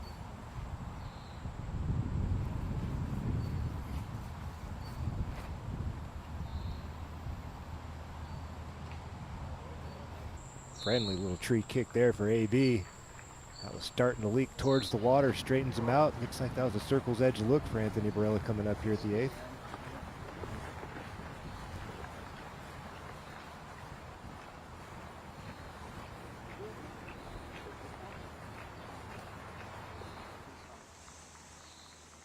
Hole 11, Dickerson. This has got to be the easiest hole on the course, I'd imagine. Not much to it here. Just a little 300-foot sidearm putter for most guys if you want it, backhand. Looks like Dickerson comes up a little short there. A little work left. Technically hole 7 the easiest, but they're basically tied, Philo. Got you. Rathbun. Also a bit short. Wow. Interesting. And Calvin.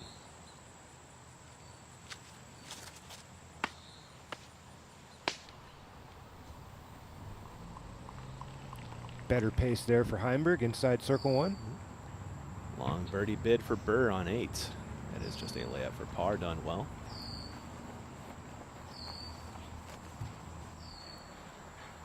Really don't mind pars on 7 and 8, Philo. Not at all.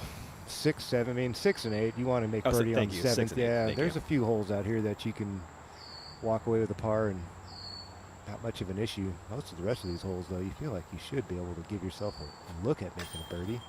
Speaking of birdies, Paul chains out for his from distance. Chains and it rolls into the water. It rolled into the water? I don't think it did. No way. That looked like he dried up right there. Let's take a look from the catch. Wow. Talk about your all-time bad breaks for Macbeth. Right there on top of the... It did pick up. Catching an edge, and she gone. Wow. Brutal. Barella for birdie. This is for 5 in a row. And there are some great gets in there. It's a lot of momentum when you start picking up birdies in this section of the course. You can turn this into a birdie 3. That's a lot of momentum for AB. No, just off the rim and catches an edge and rolling out 27 feet, maybe more. Rathbun on 11. What was that? That did not look like a Gavin Rathbun putt. He should be frustrated with himself. Got to recover, though. Let it go. Recover on the next one. The comebacker for Barella for par now.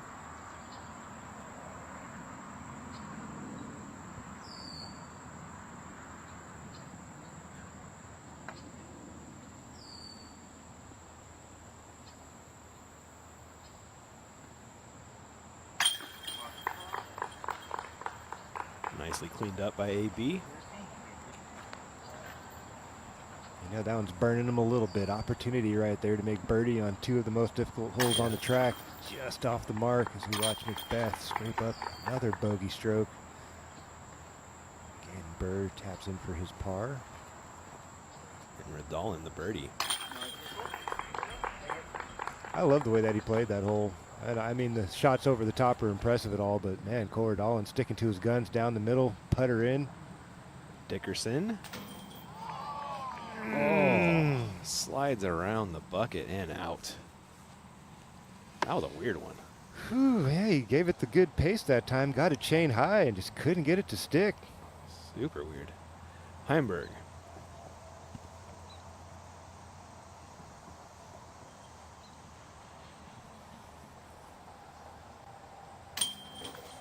There we go. Pizza delivered there for Calvin. And the action has been fantastic at the Ledgestone. We'll be right back.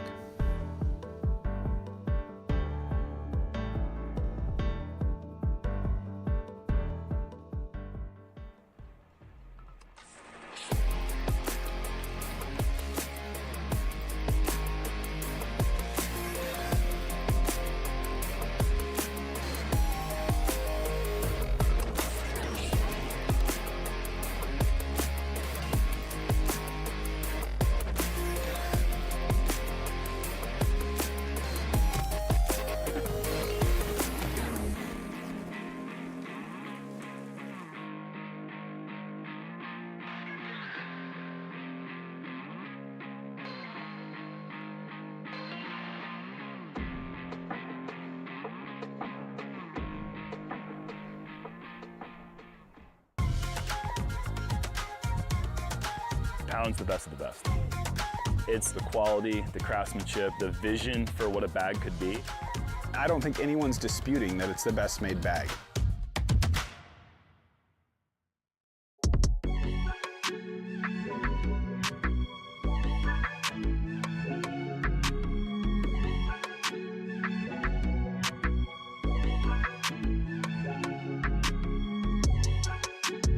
So you want to throw further. Okay, here's the plan. Step 1, join the Power Disc Golf Academy. Step 2, watch Holland Hanley's lessons on how to properly select discs that are appropriate for your skill level. Step 3, watch Paul Ulibarri's X-Step lessons to help you build a solid foundation for generating power.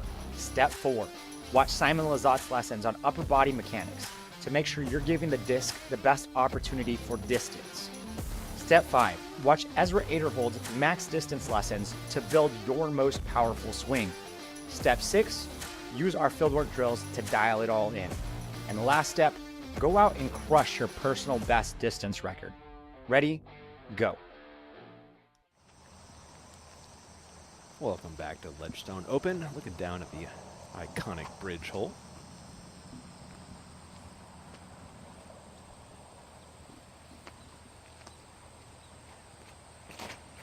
Rudalin.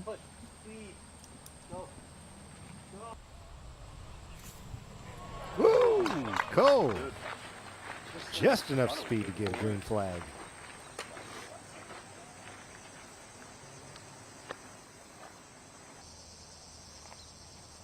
Barella.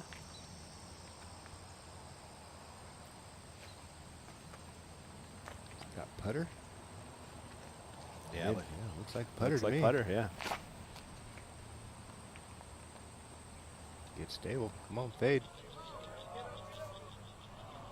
No! That's a mistake you can't have, Ian. Can't come up short on this one.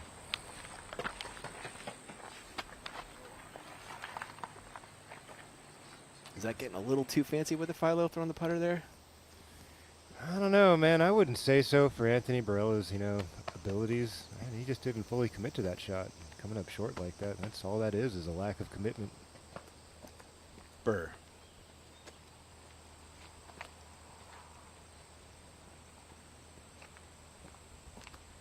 You can see those trees in the background jumping around a bit. There's some air moving. That could definitely, it's going to impact the flight of the disc. Burr going cut swing over stable, swinging it out the side, drawing it in, and runs it OB. Too much speed to the drop zone. He's made it there from before. This is true. I don't know how you remember all this stuff, man. It is insane. Everson Keith is third on 18. Solid day cooking for Emerson Keith. 5 down, 2/3 of the course. There you go, giving himself a little downhill flavor look. AB from the drop zone. More conservative here, Philo. I didn't like it, Ian. Oh, I didn't want to say it, man. I just was going to let it happen. Ooh. That didn't look good. That was moving left too fast. It didn't look like he put the pop on it. He's going to have to reload. Is there a tailwind on this one, Philo? There's going to be a little tailwind. Wow. Like a right to left tailwind here. Burr throwing 3. Playing against the breeze a little bit. Did he? Oof. That's Cole. That's I Cole's thought. disc, yeah. I think, we're focusing OB again. Wow. How fast things can happen out here. That's what I'm talking about. Can't have these silly OBs, man. You can't let that happen. I didn't cross for sure up there. Oof. All right, let's see how these guys bounce back from this. Looking at triple bogeys at best now for both. That looks a little better. A little more forward push. Not so fluffy. Fluffy. I didn't want to use another word. Thank you for finding the appropriate adjective for me.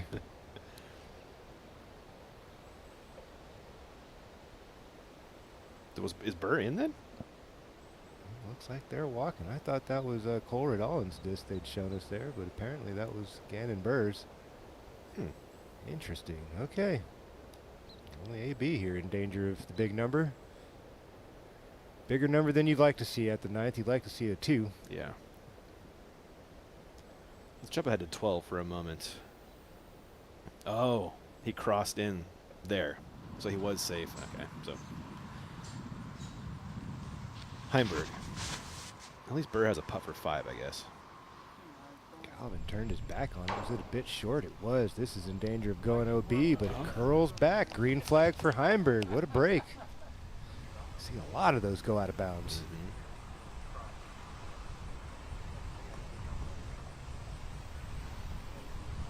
Well, he was inbounds at one point, but did end up out of bounds, is what you were trying to describe to everybody. So Thank this you. is the last place that he crossed inbounds. Still playing for double bogey is Gannon Burr.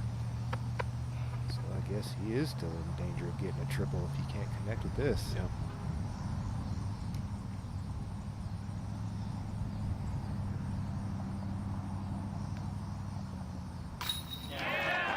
Wow, wow, wow. Gannon Burr from out there in the fairway, it seems. What a tourniquet putt. Absolutely. He was about to hemorrhage all those awesome plays he's had up to this point. He was about to slide back to 1 under. That's what I'm saying. Yeah. He just about hemorrhaged them all in one hole. He'll hand 2 back instead and sit at 2 under on the day.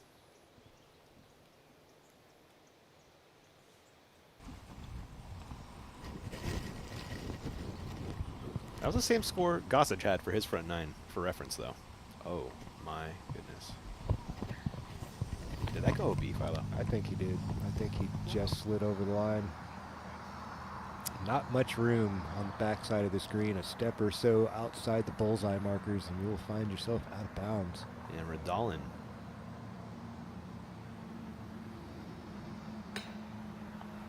What happened? The putter has left Cole Radalin his last 3 or 4 holes.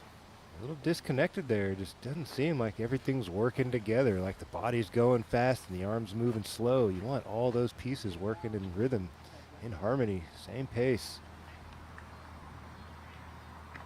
A little bit of a lunge in that putt from Radalin. The body kind of moving a little too fast.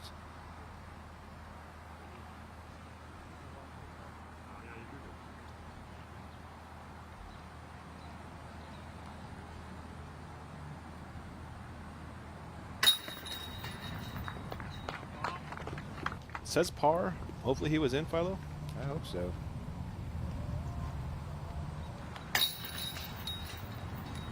AB in for the triple. Does head back to 1 under on the day. Disappointing par for Radalin after the clean tee shot. A little bit weird on that feature card right now, Philo. You're telling me, man. I'm trying not to say it, but what else can you say? That was just very strange from that whole group. Presnell on 12.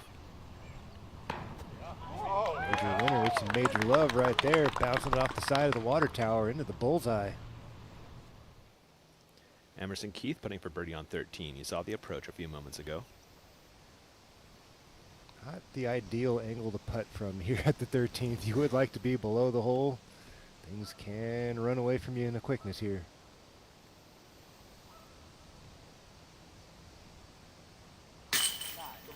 Beautiful putt up and down on the line. Emerson Keith gets it to 6 under on the afternoon. Some pretty scoreable holes coming up, too. Absolutely. Chris Dickerson.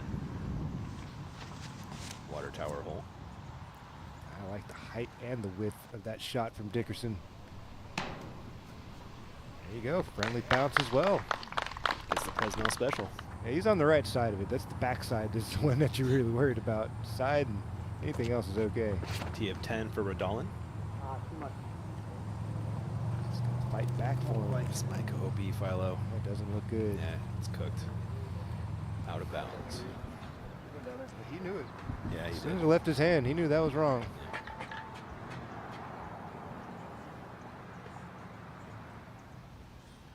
Heimberg for birdie.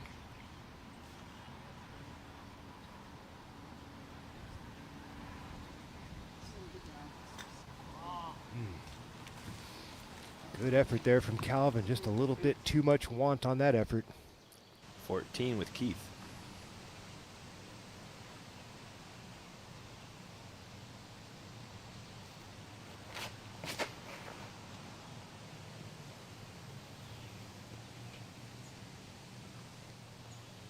Should be a green flag for Emerson. Maybe a bit short of ideal.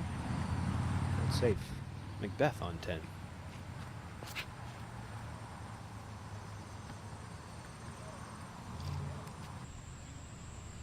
One of the better ones we've seen this afternoon. Macbeth in circle one, well in circle one.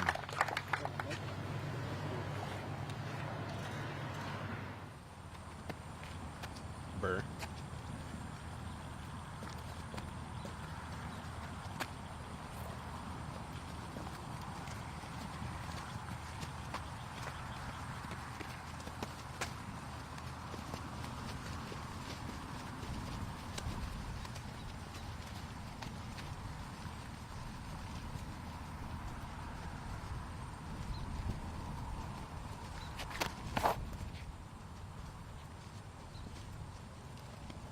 Yeah, the wind out there on the 10th is doing a number to these guys. Cannon Burr swings one wide. It doesn't fight back, and that looks out of bounds. It is. He got the X over there. Wow.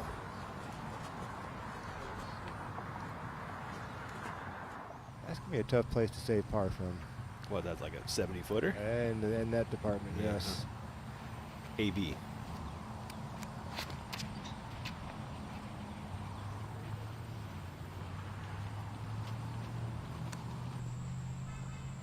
OB. The wheels are coming off this future card right now.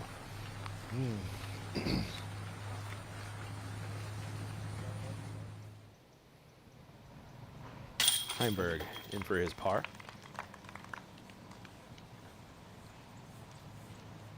This is a birdie look for Dickerson.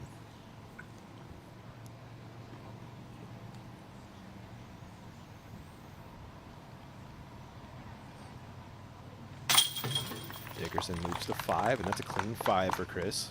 That's a solid pace to be on right now on a day one with the 9 in the clubhouse, 5 down. You got 6 more holes out there you can make a birdie on if you're Chris Dickerson. Fresno drops in the birdie. Gets back under par on the day. And on 14, Emerson Key throws his second.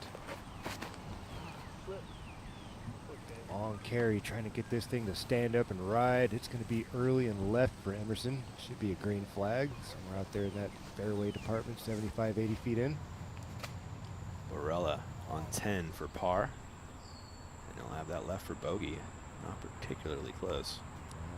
Circle's edge look for Anthony Barella. Tried to fire that thing out there straight. Got a big fade on it. We're going to determine where Gannon Burr's disc crossed the line. We'll grab a mark. See if we can get an angle of what he's got to deal with here. A couple of trees in his way in.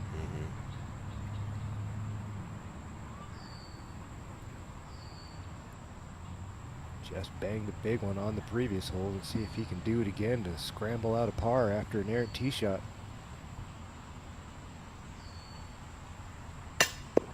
Ooh, not off by much, Ian. My goodness.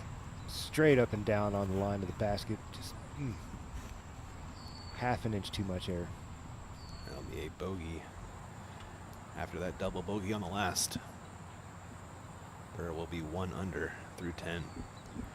Redolin for par. Cole likes none of that. He's going to pick up his first bogey of the day. Had kept it clean through the front 9. The way his putting's been looking, that putt's not guaranteed. Looks like he's out there towards the back edge of circle 1 himself. Last few holes were not the sharpest for this feature card this afternoon. Everything but. AB for bogey. This is in the tester range.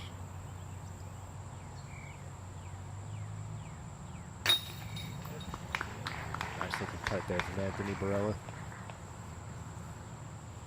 No side-to-side motion on those 28-footers anymore. Macbeth to grab 2 strokes on the card. Needs every one of them.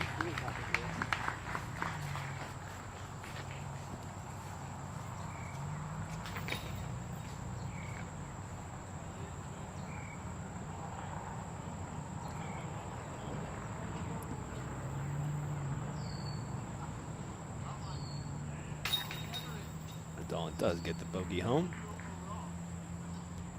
And Goose Gossage still flying high at the top. We'll be right back.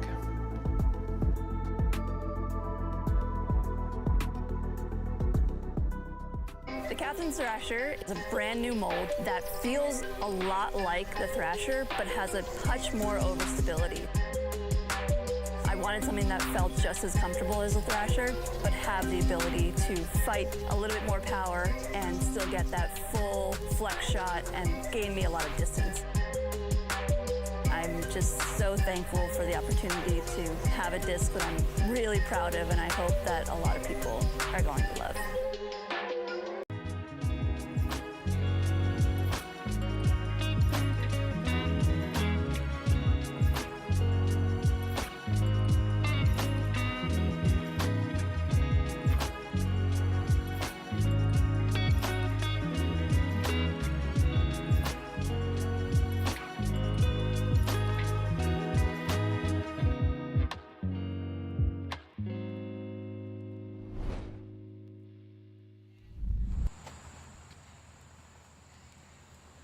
Welcome back to the action at the Ledgestone. Redolin, T of 11.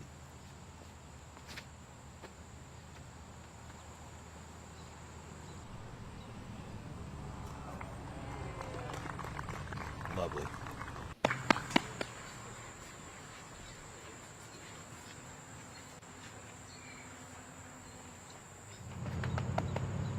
Burr next to T.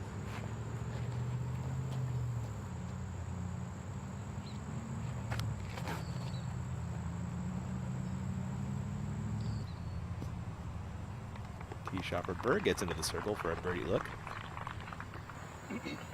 20. Furthest. After the hot start, Barella even on the day.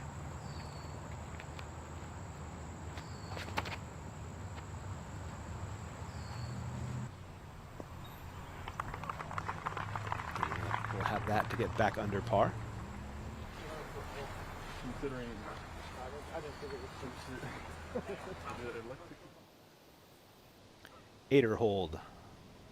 Birdie putt on 18.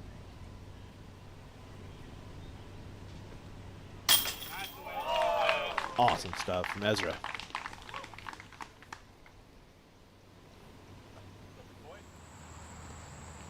Macbeth on 11.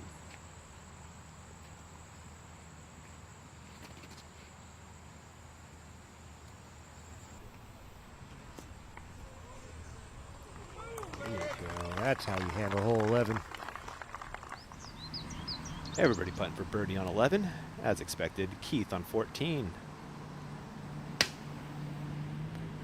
I think he half-go'd that one, Philo. Yeah, that was an aggressive little run there. Yeah. That could easily run away from you. Flying above Burr and now on the ground for his birdie putt.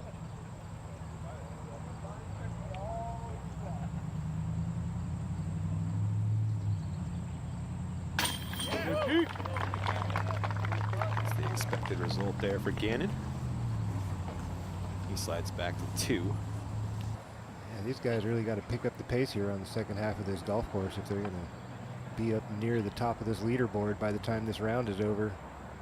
That seems to be one of those things that we haven't seen a whole lot of guys doing the whole comeback from the second, third card thing. You know, it's happened every once in a while, but it's just not been kind of the theme of the season. It seems like the guy who gets up there early seems to stick around. Redolin. This one too close to miss. That's a nice bounce back after his first bogey of the day on 10. Birdie for Paul as well. Trying to claw his way out of it. He's trying. That's back to back at least. T of 13, Dickerson. Fun tee shot.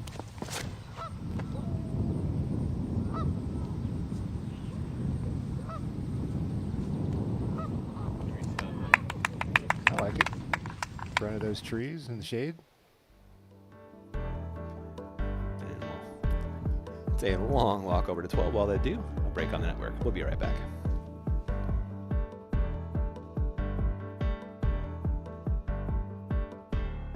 What's up, everyone? James Conrad here. Just want to talk to you guys about the Trail, the newest disc in the James Conrad lineup by MVP Disc Sports. It's MVP's first 10 speed, so that's super cool. We're going for something that could handle a lot of power, but something that wasn't necessarily really overstable.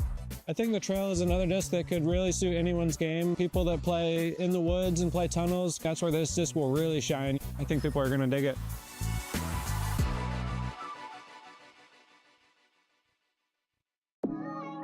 Hey, National Disc Golf Day is Saturday, August 3rd, and we're celebrating all weekend long. Use promo code DiscGolfDay24 at checkout now through Sunday and get 20% off. Some restrictions do apply, but shop us online, PowerGripUSA.com.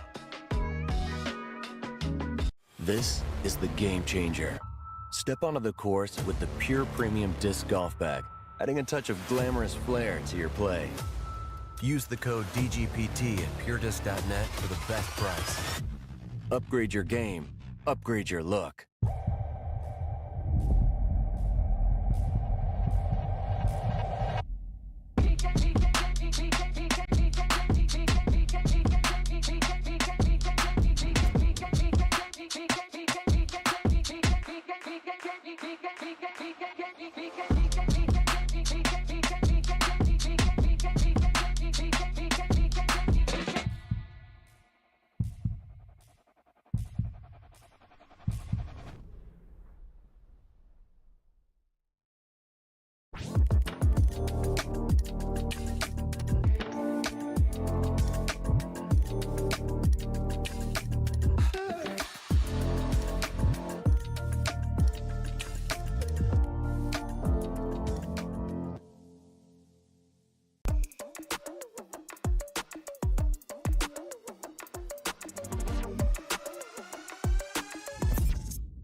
Welcome back. This is hole 12, our one-shot energy hole. You can use coupon code DGPT25 for 25% off your order at oneshotenergy.com.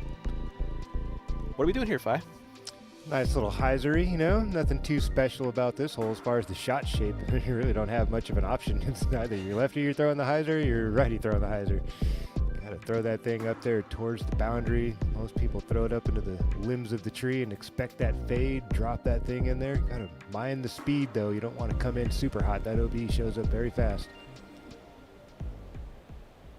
It really is nice to have that upgraded tee pad down there. Back in the day, playing off that slick black top. And it was an uphill run up too, wasn't it? Uphill run up, Yeah. just all kinds of awkward. Now they got a nice flat surface to launch from. Always been a two-part hole here. You got that little layup zone if you ain't feeling it. You can dunk, take your par, or most guys are going to go after it. Not much in the way of distance for an elite distance player on here on the tour. Little chip shot. While they get ready, Dickerson is ready for his second on 13. You saw the drive a few moments ago.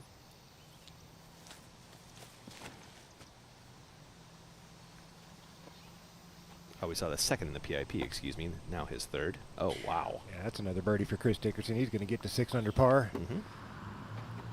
That's a name to keep an eye on here to close out this round. Macbeth, tee of 12, coming off back-to-back birdies. There you go. That looks really solid. This could even be ace run for Macbeth. Ooh, catches the tower. That was that close, Ian. Get Paul to 1 over on the afternoon after he converts that one. Redolin.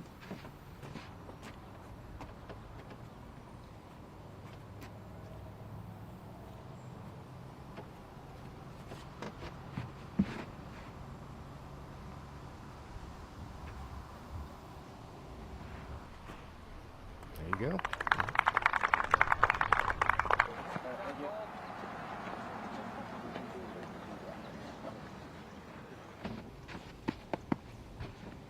Burr.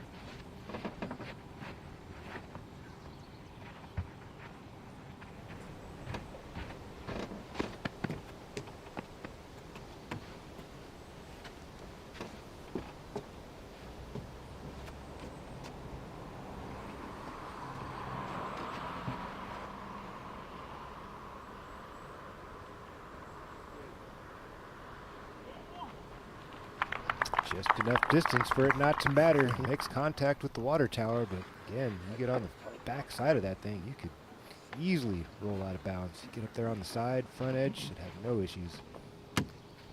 AB.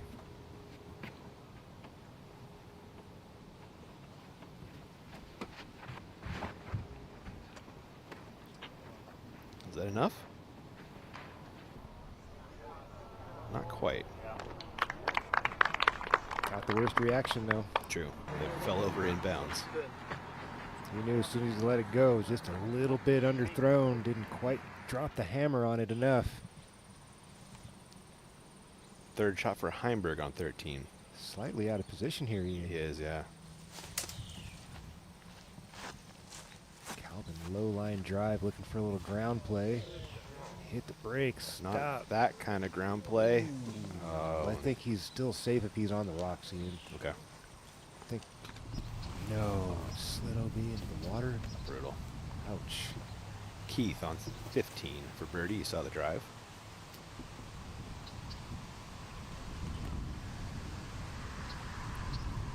Bit of breeze picking up here on the green of the 15th for Emerson Keith. Going to take his time and feel it out. That bogey's going to send Heimberg back to 1 under on the day. Seems like every time somebody starts to get a little momentum brewing. Left side chain out for Emerson Keith. See that wind blowing from right to left. You really want to bring those in on the right side, even if you're going to go with the cut swing. It's just a little too much left the whole time, Ian. It's just too far left the whole time for a right to left crosswind. Back to 12, Barella, a birdie putt.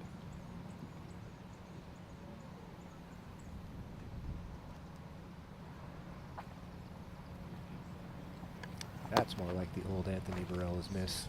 A little jabby.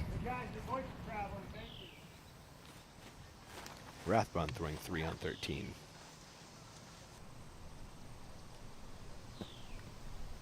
Solid play from Gavin. Leave himself a little 7-meter look. Back to 12 is green, Burr.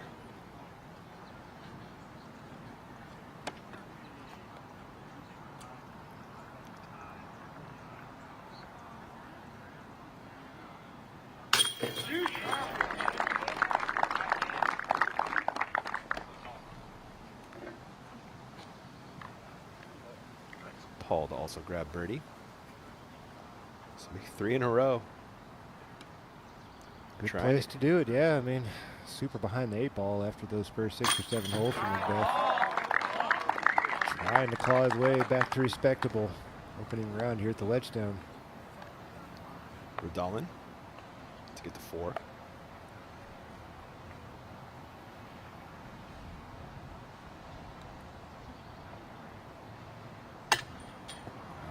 No, Ian.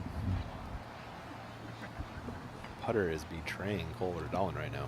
He's just all in his own head right now, man. You know, that's all that is overthinking the process.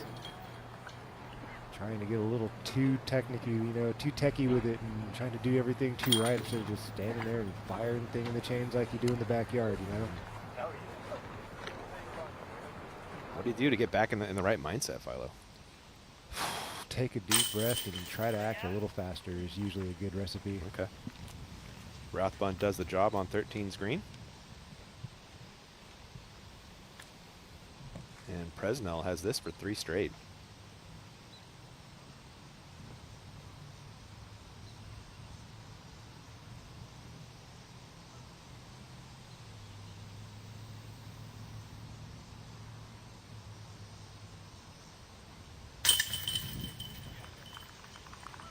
Not too late for Andrew Presnell. If he could get on a nice little streak here and keep that blue going. Yeah. Be right up there.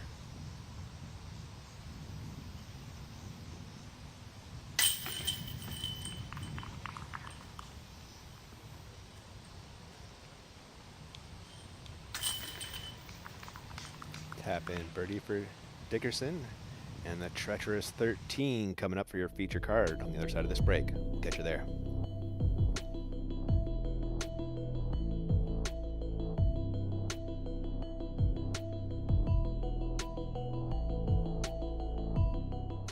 My Zuka car is most helpful because it allows me to carry a massive amount of discs. My backups have backups, and I can fit all of that in my cart. The putter pouch, that's definitely my favorite feature. Slick, holds everything that I need in there. The room and the things that I can carry on the course in the Zuka fits me perfectly. I'm not the tall person right here. I like the handle. It can be up and down. That's my point right there. All I have to do is just thinking about what I'm gonna birdie.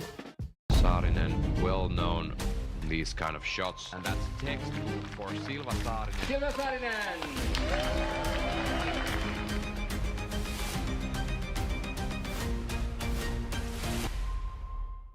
What up, guys? We have the brand new MX2, good mid-range for power backhand thrower, very good for sidearm throwers.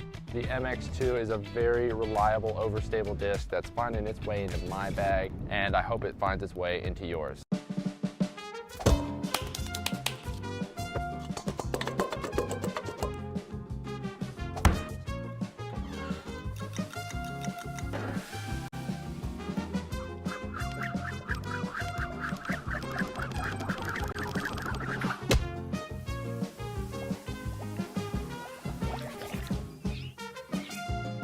Tone technology by Clash Discs.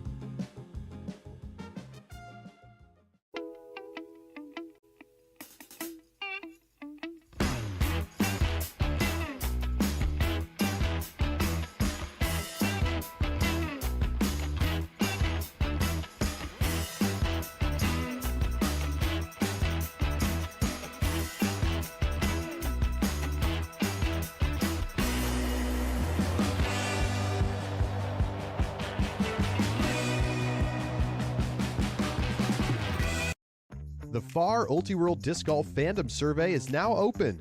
Now in its third year, the survey has expanded and is being run by the team at First Available Research.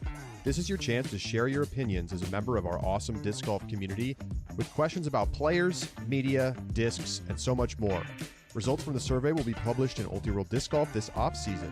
The survey is only open for a limited time, so scan the QR code or go to discgolfsurvey.com to take it now and let your voice be heard.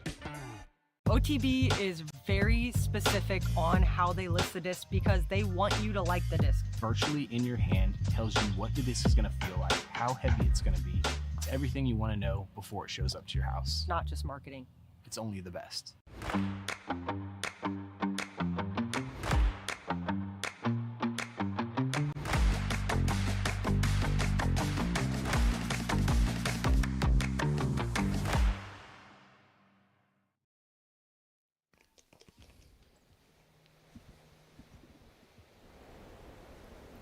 Welcome back to the Ledgestone. Flying above 13.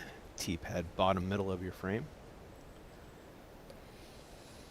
Heiser, Heiser, Heiser earns you a birdie when you're the righty backhand. If you're a lefty, it does bring in a little bit more difficulty for that second shot in particular.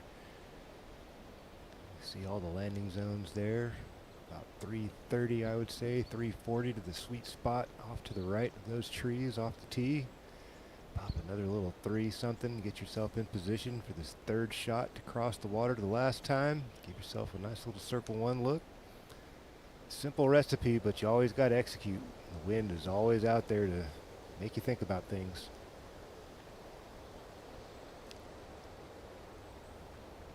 Looks like kind of a left to right head for the tee shots and then left to right for all the second and third. Yes, sir. Typical wind here. Pretty standard.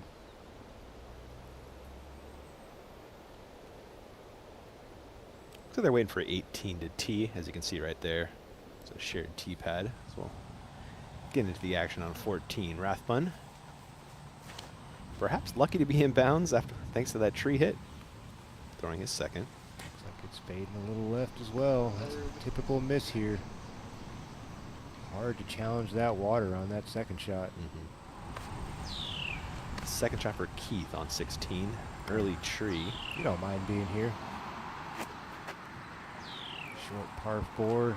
Get up the fairway in the 300-foot range. Got a little chip shot in. That looks like that was working for Emerson. C1 is the word from her live scorer. Heimberg on 14, throwing 2.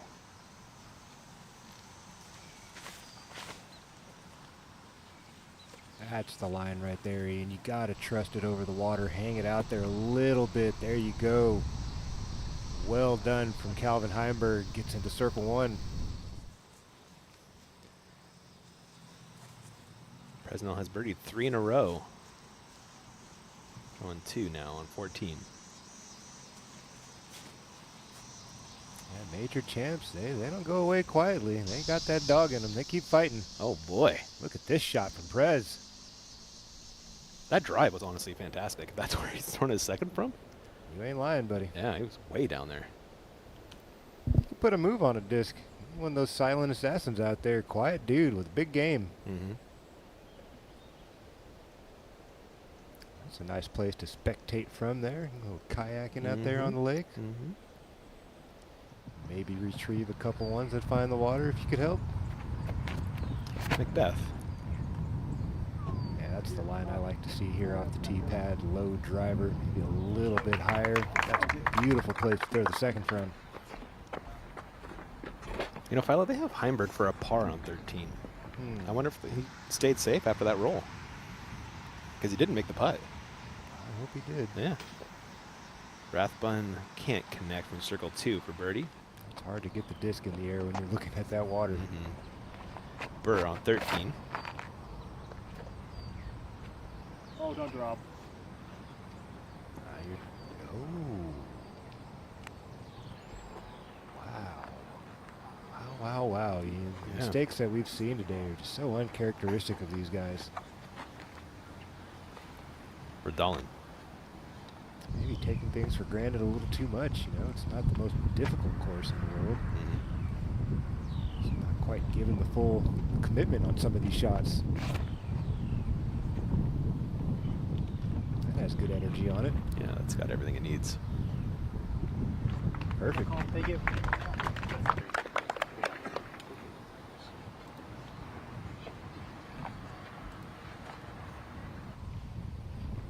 AB.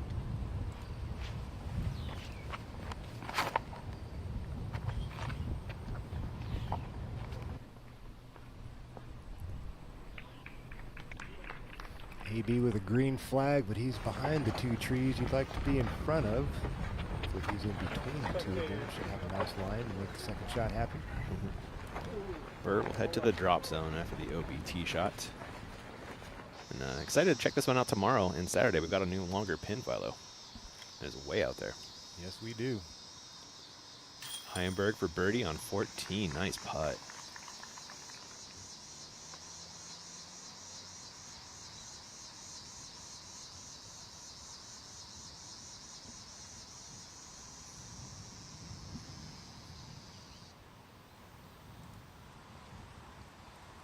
Dickerson to get within 2.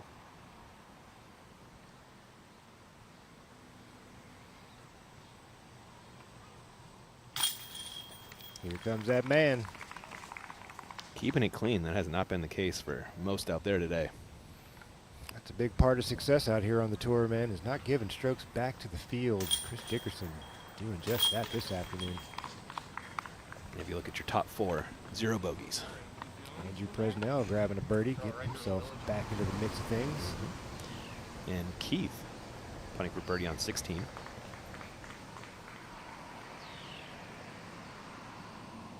Ran it just a little bit long, putting back up the hill about 6-7 meters.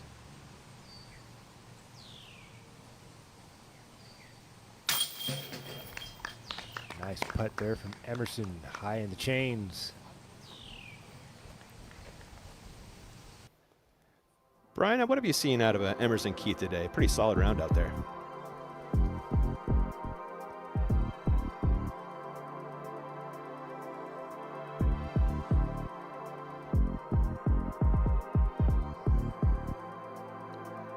Looks like Brian might be in a rough signal spot right now. We'll check in with him in a bit. From the looks of things, pretty solid for Emerson Keith. Yeah. They've got a couple of red boxes on the card, but he's bounced back nicely as we catch up with him now here at the 17th. 335 feet to the target, about 320 to cross the water. Not a lot of room in front of those hay bales to the target. Wide sidearm is away. Looks good on the angle. Perfect on the distance. Inside circle one for Emerson. That'll be another birdie. It should. Back to 15 for Dickerson. You looking roller? The angle almost looks like it, but I don't think so. No, straight up air shot from Chris Dickerson. Looking for it to drag back a little bit, and it does. Right up there, pin high, circle one. Dickerson making a late charge. He'll have that to get within one of the lead of Gossage. It's pretty attackable holes coming down the stretch, especially 16 and 17. Looking at the second for AB from our Flight Factory. Kind of pinched up along that tree there, Ian. There you go. He's going to have to do some shot shaping here, and the hard part is getting the height that you'd really like. This low ceiling out the gate. Going to the cut swing, trying to get a little lift.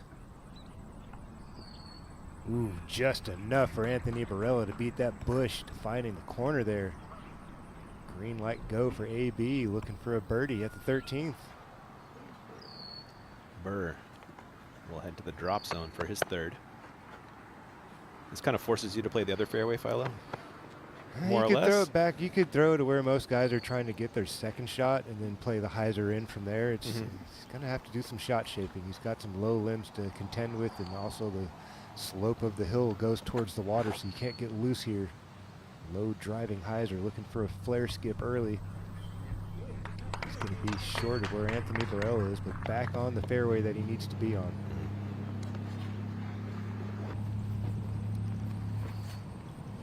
Macbeth, ideal drive. Absolutely. This is where you want to be. Nothing in your way. Can see everything, can feel everything. Perfect.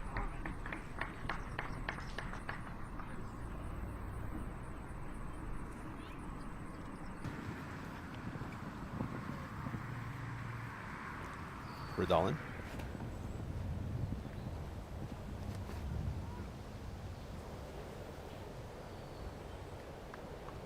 Join Macbeth. Higher up on the hill.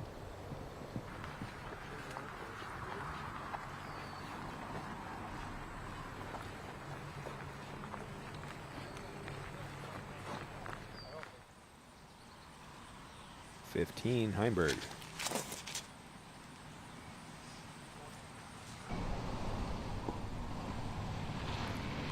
One angle hyzer from Heimberg. Looks like he bounced right at circle one. A little tester coming up. Rathbun.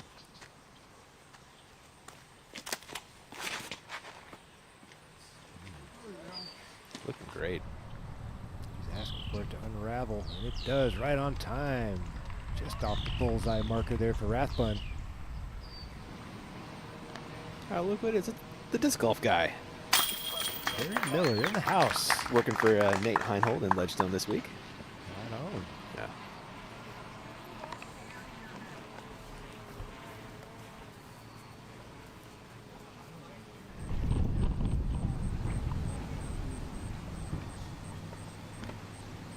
Looks like Terry's on 17, where you will also find Keith to get within one of the lead. Missing that one. Let's go, Emmer Daddy. Nice work. One more to go for Emerson Keith. See if he can knot things up with the old goose.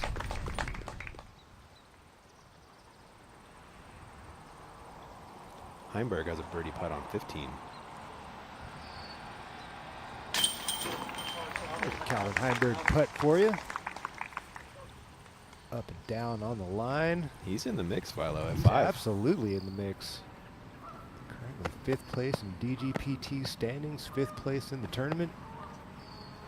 Burr's 4th, coming up on 13.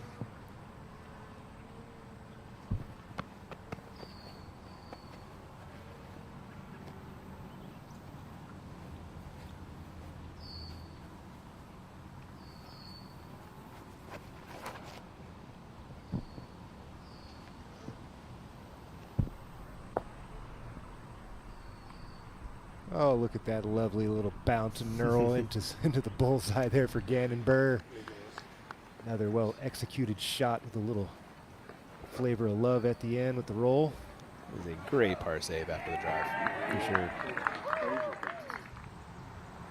on 15's green. Dickerson to get within 1 of Gossage. Automatic for the robot. Late ham bones never hurt, Ian. Not at all. Rathbun, a birdie of his own, gets the 4. And those 2 bogeys at 10 and 11 for Gavin, those should be 2s, man. Yeah. Think about that. That's a Those lot are of strokes to the field right there. Yeah, especially 11. Mm-hmm. AB, his 3rd into the green, is done well. Yeah, he's in C1. Yeah. 7 meters, it seems. Heimberg, 16's tee. Aggressive play for Heimberg going to the roller. We hardly ever see Calvin throw rollers, but oh my gosh. This is looking really good. This could turn into a little eagle. Come on, keep moving. Stay clean. Keep moving. Keep moving. All right, all right. Wow. He's got it if he wants it. It's going to be out there in the fairway still, but if he wants to take a stab, it's there for him. What a shot from Heimberg. Exceptional, man. Keith now on the tee of 18, 1 off the lead.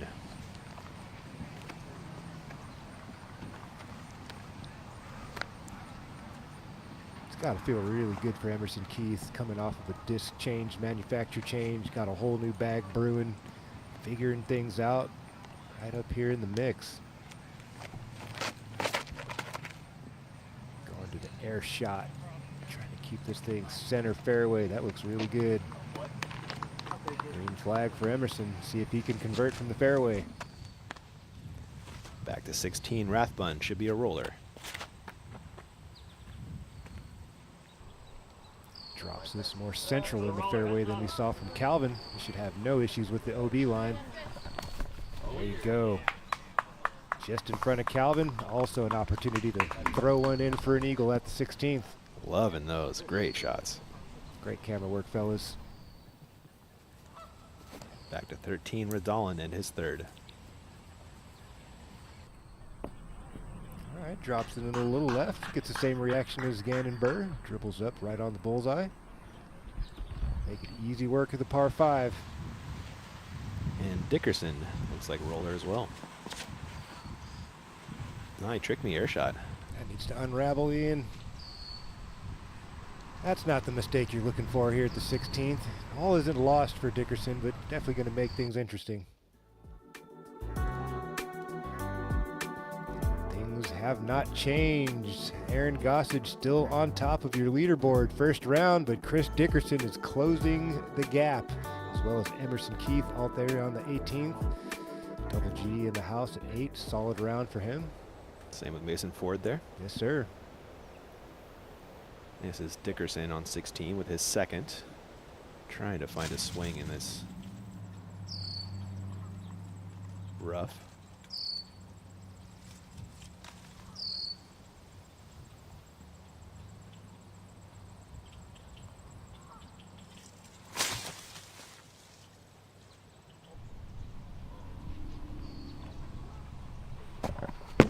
I was worried about that. Yeah, I'm trying not to say those things while the disc is in the air, but we're all thinking it, you know? Yep. Essa would call that painting the devil on the wall. Ezra Robinson.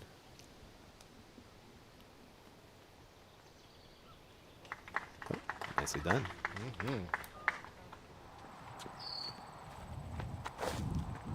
Got some fun phrases from our European commentator. Really like listening to him.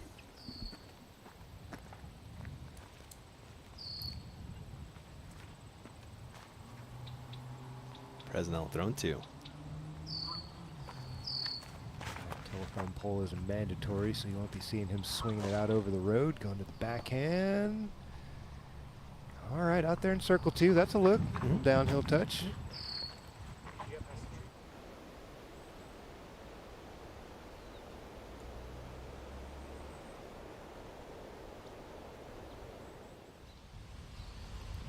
The green of 13, AB.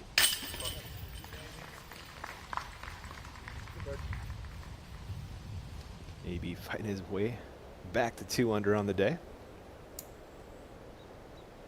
He could still make a day out of it if he can birdie out or something close to it. Yeah, you're going to need a birdie out. Maybe can take missing one more hole, taking a par, but kind of need at least 4 more birdies, get it to 6 under. That would really help him out.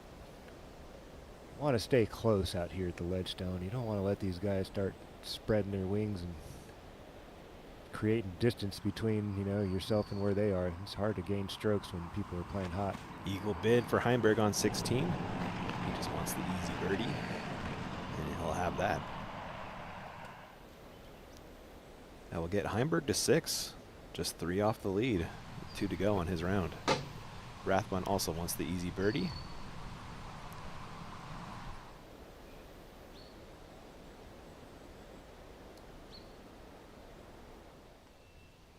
Robinson to move to 8. Quietly, isn't it? Yeah. That's a name to keep an eye out for right there, everybody. Ezra Robinson, that guy's a gamer. Wow. He had a double and 2 bogeys on his card file. Wow. That's absorbing some strokes right there, man. That's 12 birdies. Wow. Good on him. Dickerson, after the second leaked OB, has this for par on 16. And this is a birdie hole. Cannot bogey. That's not connected with a stepper either. Dickerson. Uncharacteristic misses from out there in circle 2. And the quick mini pickup tells you the frustration there for Dickerson.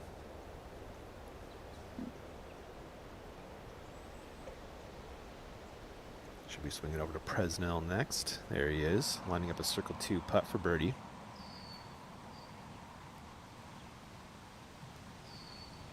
Opportunity to get to 4 under par and keep things reachable. Unable to keep the disc in the air. Grabs a bunch of cage and he'll tap in a par. Birdie tap-ins coming for those 2, Philo. Yes, sir. He set all that up with the roller drive. That progressed the fairway, made the appropriate turn at the end. Hard to get there with the righty backhand to get something finishing right out there 450 feet with that ceiling.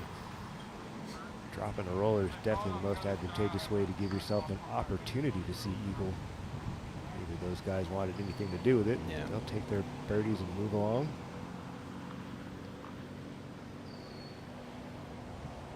Dickerson, disappointing bogey. And maybe forced the issue a little too much there on his second shot. Really trying to make something happen, pinned up on the right side. Hard to really get the disc to finish turning to the right when you can't follow through all the way. 14, Cole.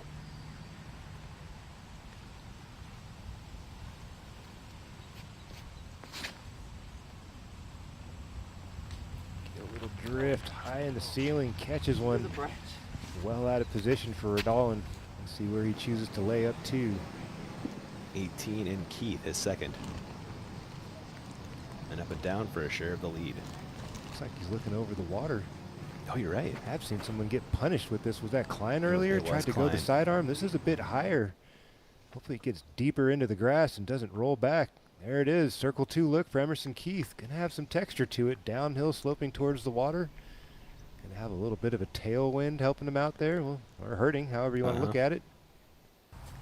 Is that a putt you run on day 1, or is that a day 4 putt? I think he's gonna grab some metal if he takes a run at it. Radalin, his second. Stay in the air. Stay in the air. What a shot from Cole. Making up a ton of ground. Not many people have the courage to take that on. 17, Heimberg. Just 3 off the lead now. Big moment here for Calvin Heimberg. That's dropping so fast, Ian. Drops into the grass right on time on the bullseye for Calvin. Count that one. Calvin will head to 7. Rathbun on the same. Swings a little wider. Gets a little bit of lift and bounce. Checks up right on time. Birdie look. And Presnell.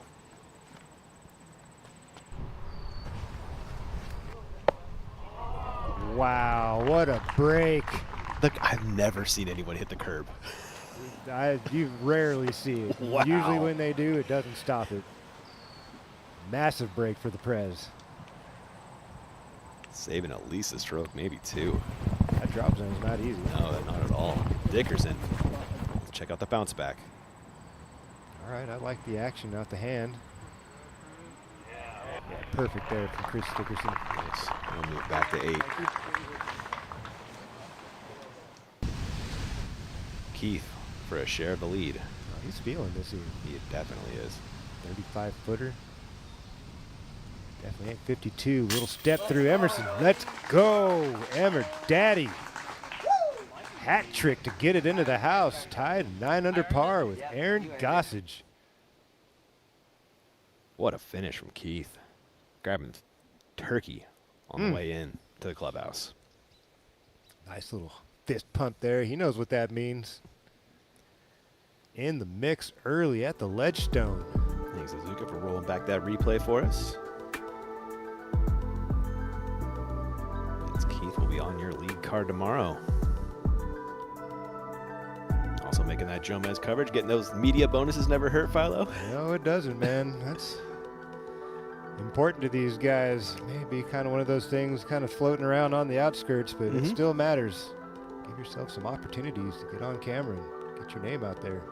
Got to earn them.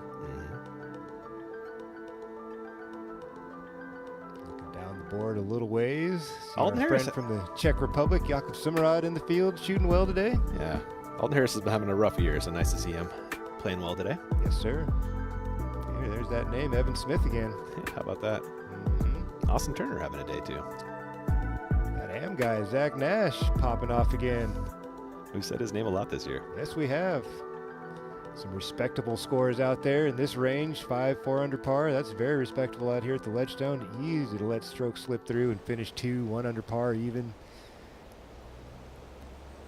Presnell hit the curb and stayed on the island. Has this for 2.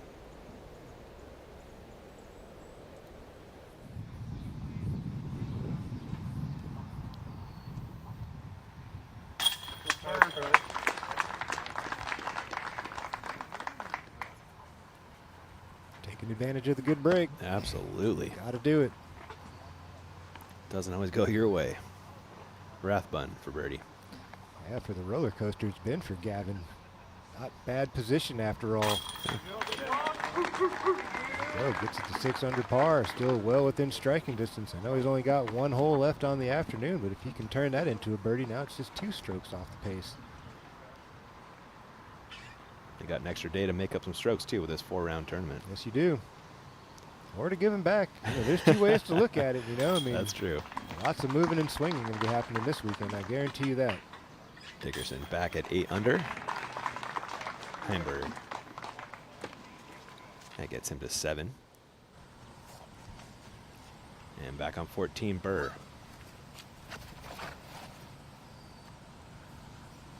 I like it, Ian.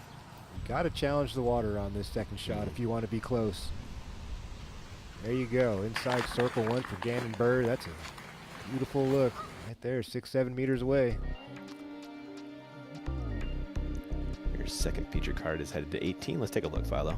Playing a quarter stroke over par this afternoon, and to no surprise, this is a difficult tee shot here. You got this low ceiling with a mandatory right there, 150 feet off the box. You got to have some really good speed and angle control here, because any miss is most likely going to cost you. Either you're going to saw it off and finish OB in the water, you're going to turn it over too much, cut roll into the water, or you could just throw a really terrible shot and leave yourself out of position, and then there's no chance you're making a birdie. There's just too much in the way between, you know, the good spots in the fairway and the target. You got to set yourself up for an angle. We've seen a lot of guys try to play towards the water and play the sidearm if they've got that. That seems to work really well.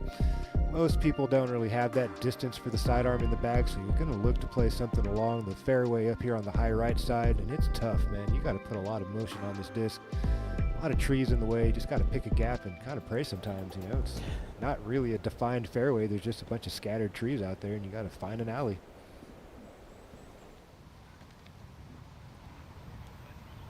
Tee of 18, Heimberg.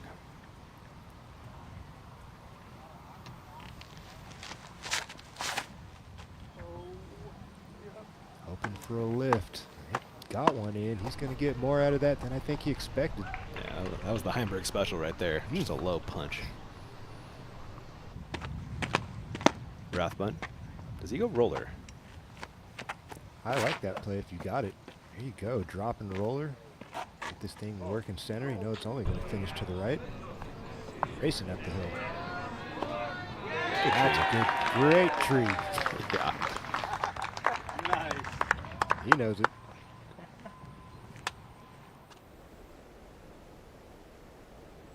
Looks like Presnell.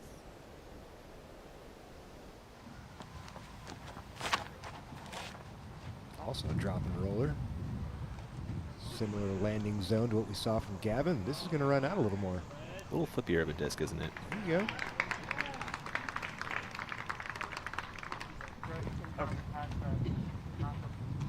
And now Dickerson. And the star frame back on 17.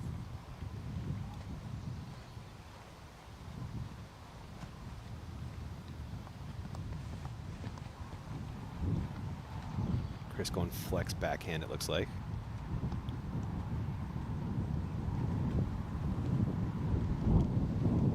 Tough shot in these conditions.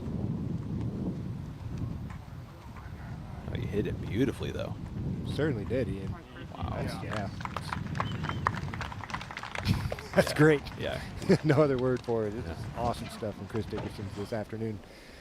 One little hiccup out there. Otherwise, sticking to the game plan, you know? Yeah, that bogey on 16 was his only one of the day. Only blemish, yeah. And forcing the issue there on the second shot. And didn't really have to do that. You know, it's okay to take your par every once in a while and just say, you know what, this is a little dangerous.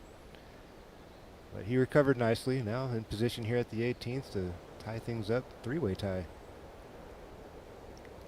Somebody needs to go get a cattle prod for that feature card, Philo. They're back there, man. Yeah, they're trying, you know. I mean, it's been a roller coaster. Yeah. Radalin. That was his third for birdie. I'll have that left for par. You saw the drive, caught one of the limbs up in the tree, knocked him down early. Did well to get to that position to have a long look at the birdie three. Yeah, very true. Checking out Philo's philosophy for closing, brought to you by our friends at blackinkdisc.com, the premium disc golf store. Yeah, thank you so much. Mental and physical stamina coming down the stretch always plays huge. We'll see you can keep it sharp and finish up strong. Big part of finishing up strong here is got to have some sharp tee shots. If you are off the mark, off the box, you are going to have a hard time making birdies. And as always, those closeout putts, we've seen them already on 18 this afternoon. Double G hitting a big one to get them right there in the mix. A couple other guys as well. Got to knock them in. No putts left behind. That is what it takes out here. God, do you think that 9 was going to hold on, Philo? I thought so. You know, honestly, opening round, that's a really solid number for Gossage and Keith so far. We'll see if Chris Dickerson can match it, but I have a feeling at some point in this tournament, somebody's going to pop off 12, 13, 14, potentially eclipse the course record and get a 15. It's out there for him. Conditions have been great for scoring. Pretty solid. A little gusty at times we've seen in particular, you know, certain areas of the course, but relatively mild. The second for Presnell is away. Tested the ceiling, and the ceiling won. A little work left, yeah. Yeah. A little bit. Pretty fast green. Chase catch 18 I think my live view might be dead. I don't know. I'm just gonna look forward.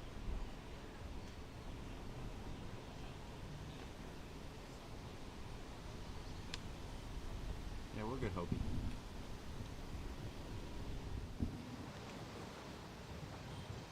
Heimberg lining up his second. Looks like he might be waiting for somebody else.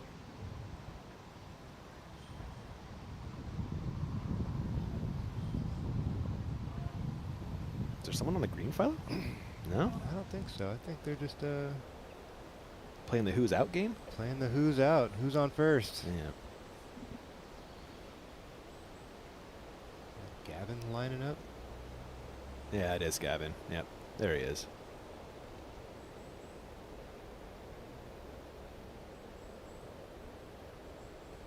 Not much of a reaction from anyone there. Let's see if we got an update. Yeah, we'll take one more. We got a replay of this shot for Rathbun from the catch.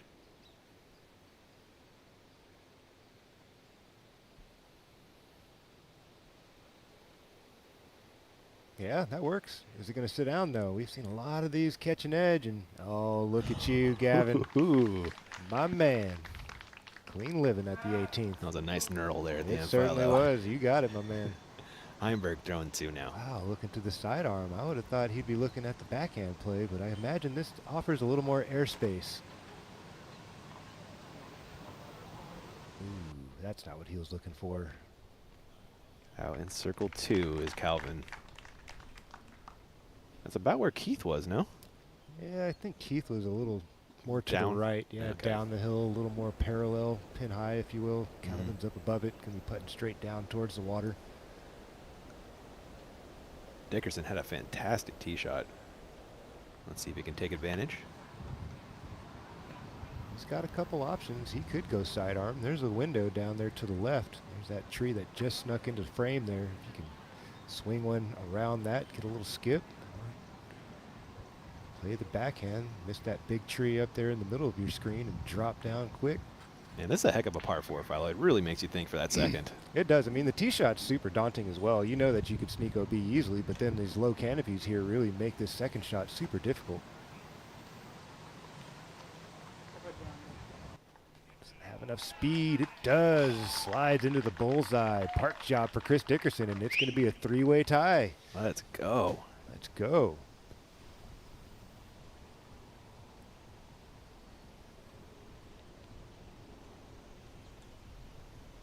Presnell is second, quite a bit short. We'll throw his third.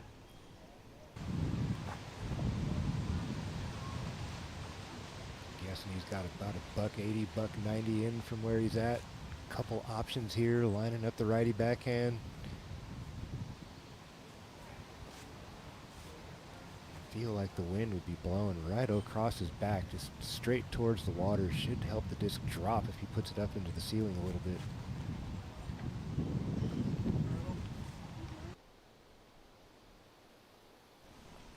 A little bit of a run out, but curls up nicely there just off the bullseye marker for the Prez.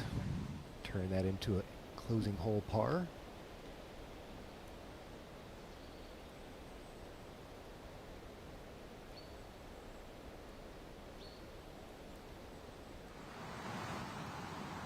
Burr putting for birdie.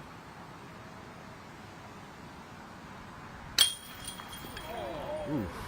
That was in there for a long time. Just a little bit off to the left for Bird. You know, he's frustrated with that miss, Ian. Yep.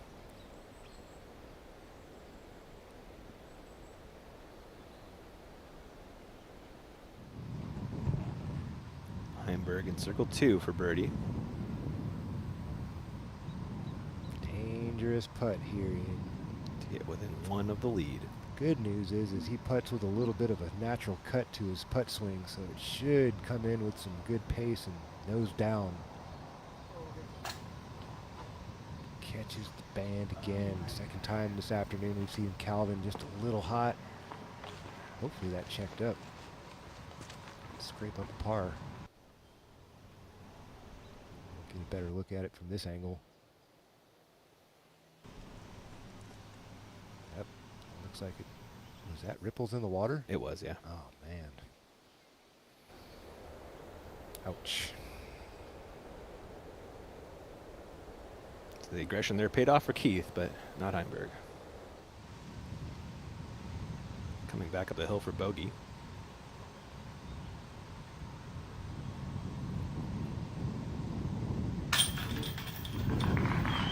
That works. Yep, got it to stick. It tried to crawl out the backside. Unfortunately, Calvin's going to drop 2 strokes. That could have been a birdie turned into a bogey.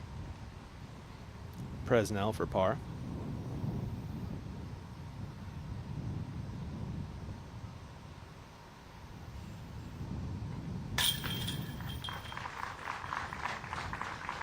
Nice up and down. That's a solid afternoon's work for Andrew Presnell. 4 under's nothing to scoff at out here at the Eureka Lake Temp course.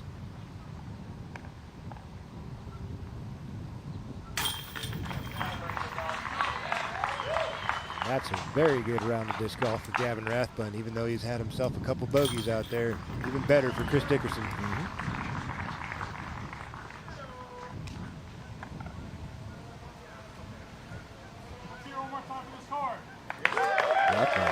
Hand-bone finish. Dickerson tying your end of a hot round, along with Gossage and Keith at 9. And Garrett Gerthy winning that PDC PGA battle with Robinson and Ford. Be the 4th member of your league card tomorrow. There you go. A couple INVA guys, a couple Discraft guys. Battling it out for round 2. Nice. Should be a fantastic watch. Whole bunch of names right behind that Robinson guy. Another name to keep an eye out on. One card on the course, that is this one. On 15, Radalin. Silky smooth.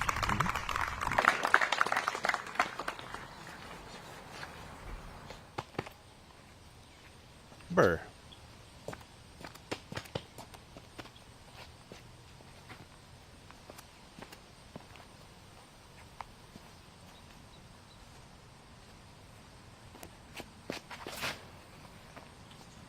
Looks a little tight. Does he get past it? He's probably going to finish right. There it goes. Not so bad. That was a moment ago. Now live on the green with Burr. A lot closer than I thought. 5 steps away. We'll tap in.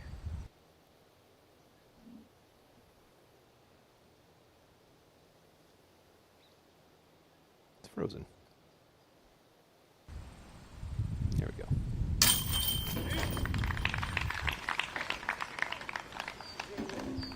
In for the birdie, and 4 under is Gannon Burr.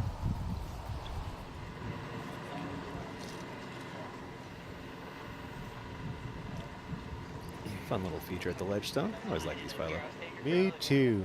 One of my favorite parts of playing a tournament with one of these is earning your name on that board.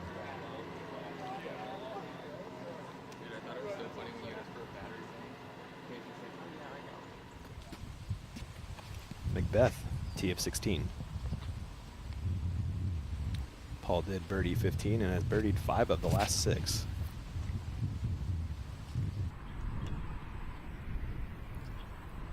Tell you what, Ian, most people would never get back under par after the start Paul Macbeth had this afternoon. 3 doubles through 5? Yeah. They throw in the towel. They just mope around the course the rest of the afternoon and just pretty much try it again tomorrow. And Paul Macbeth is, really showing what champions are made of by grinding this round out like that. Radalin lays down the roller.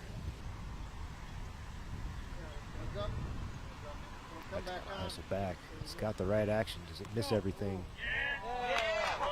Woo! He got punished on one early and rewarded on this one. That roller on the second hole was really nice. He was an inch from OTB shot of the day category.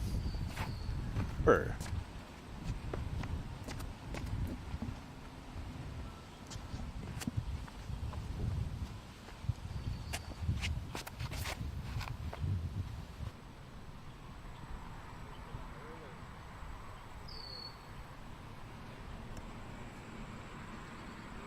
Just fine.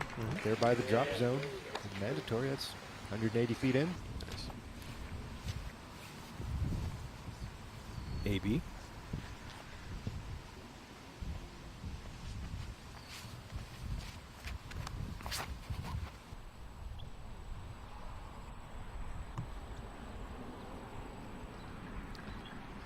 And Gabriella on the fairway.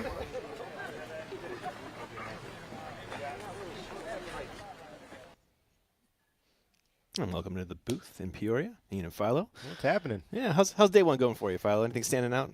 Well, I mean, we look at the names at the top of the leaderboard, and you start to wonder, okay, who of these guys is going to start to pull away and stretch away from the field? And honestly, in my opinion, when I'm looking at it, I'm thinking Chris Dickerson. He's one of those guys who's been in the top 10 all season long, but hasn't quite got over that hump. And maybe this is his weekend. He's been successful here before in the past.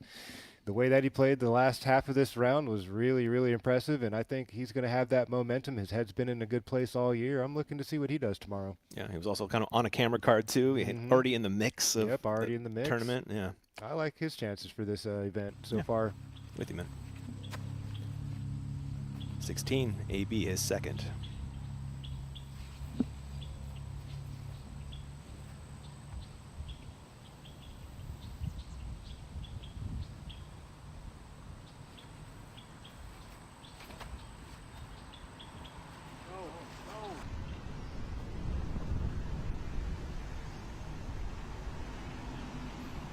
Just a smidgen short. Paul throwing 2. Get under it.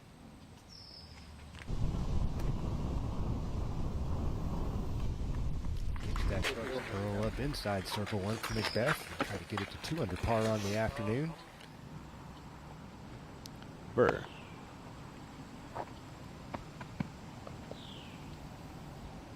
Wide open hyzer. Nothing in his way. See that tree with the line coming across it with the shadow. That's the one that he wants to come just inside of. Oh, he's jump putting this. There you go.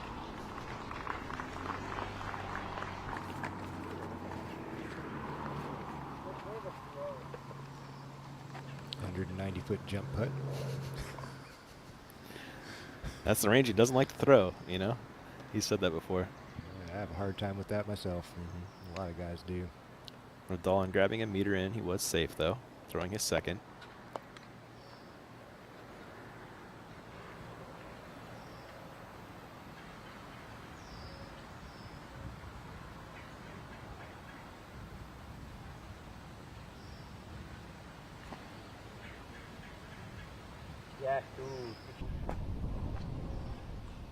Nice touch there by Cole Rodolin. Dribbles up right on the bullseye marker. Seems like it's going to be a bunch of birdies on this hole. I think AB's got the longest look right out there in circle 2. Yeah, I think so. Let's see if he can convert one. Been a little quiet for Anthony Barella of late. Yeah, sitting at 2 under on the day. Birdie, bogey, birdie, his last 3.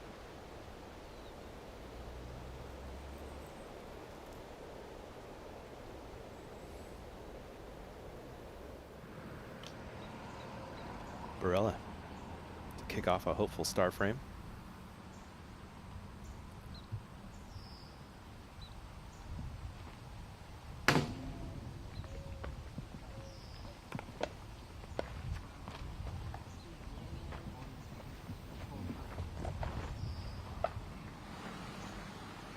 Macbeth to tie Anthony Barella, Philo.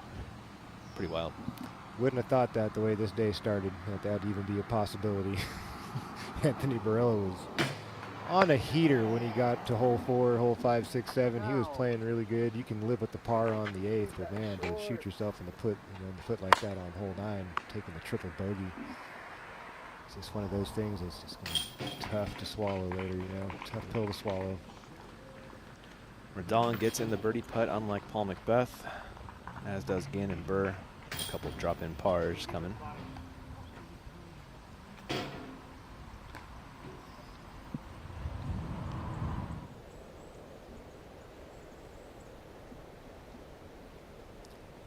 let's see if someone can throw one in and get some energy back on this card, huh? That seems to be what would be the recipe for this group. That's about what it would take right now. Needs something to happen. And they are making the short walk.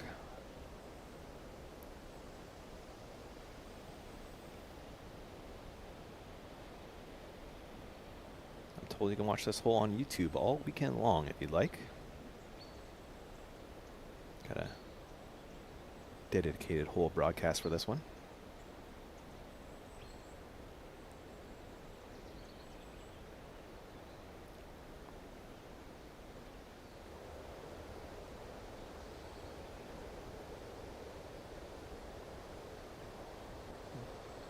And apparently on Pro, you also have a multi-view of 17 and 18. Got Disc Golf Network Pro subscription.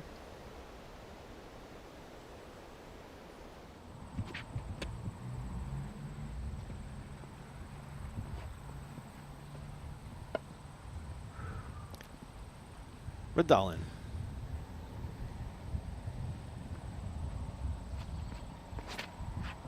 Slow flying disc. Hanging it out to the right. It's not moving much, Ian. Should be safe. The curve. Grinding up on the curve out there in circle 2, I believe. Maybe right on the edge of circle 1. I think you're right with that circle 2 call. Get his meter in from there, so he might be back in circle 1. We'll see. Burr. Birdie finish here for Burr would put him 2 strokes off the pace. But got to get the job done at the first one here. Just a chip shot for these guys. 335 feet really feels like 320. Don't need much more than that. Burr. Flashing change on the right side. Inside circle 1.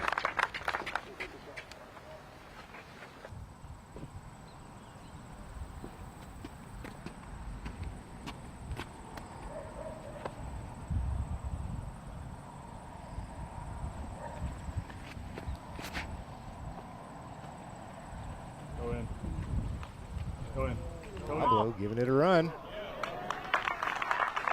Coming up just a little short. Everybody gasps for a second. Burr calling for that one to go in. AB.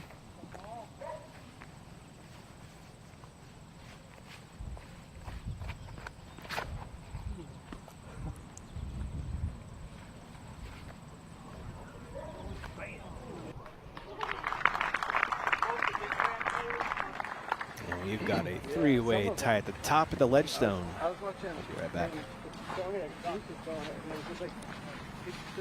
What is the simplest way to improve your disc golf game? The answer, learn from the very best. Paul Ulibarri, Simon Lizotte, Ezra Aderhold, and Holland Hanley. They're not just players, they are your elite coaches guiding you every step of the way. The Power Disc Golf Academy is the premier online disc golf academy with over 150 on-demand lessons that are specifically designed to improve your skills right now. So what are you waiting for?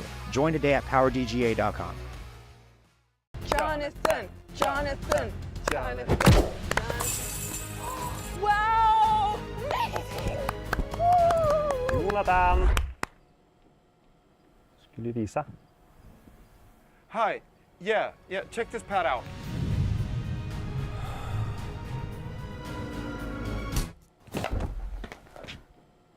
I think you should use your wrist a little bit more. Why not? Is he okay? Yeah, he's fine.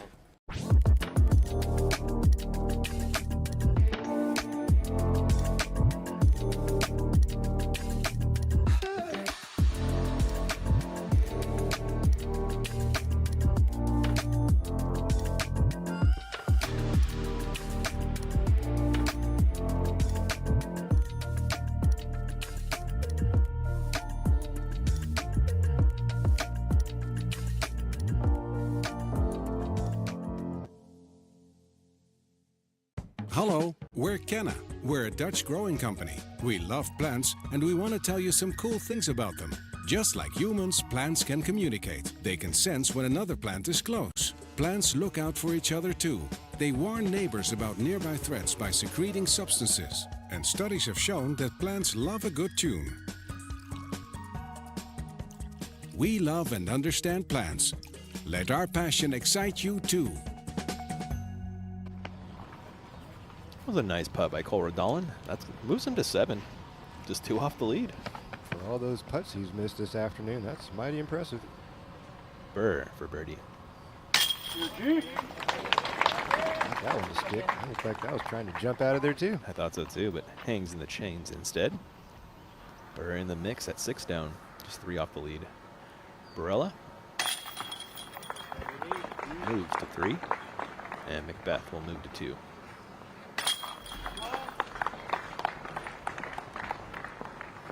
He's having a heck of a back 9, Philo. 4, 5, 6 down on this back 9. Doing that Macbeth thing. Unfortunately, the first half of his round was a nightmare. I don't know if there's a better word for it, man.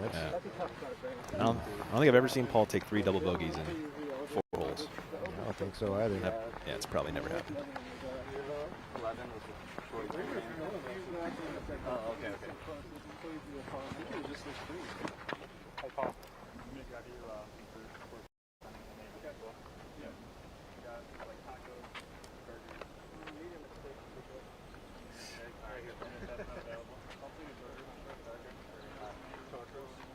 Pretty smooth sailing this afternoon, huh, Ian? Yes, yeah, it has been, hasn't it? Nice pace flowing out here at the Eureka Lake Temp course. Guys getting through the course nice and clean. Not too many backups this year. Job well done by the tournament staff and all the volunteers to get everything lined up and ready for this massive week out here in Peoria, Illinois. Kind of the nice thing about coming to the same place for so many years. You know, they can always make it better every year. Yeah, that's the idea, man. Just make those tiny adjustments to make things better. You don't need to do big, massive changes and overhaul everything when things are working. Just make it better. Cole Radalin on the box of 18. I'd guess roller, but we'll see what he does.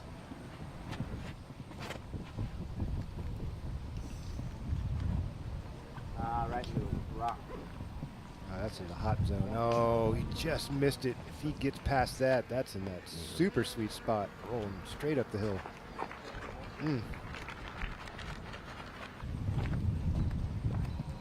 Burr.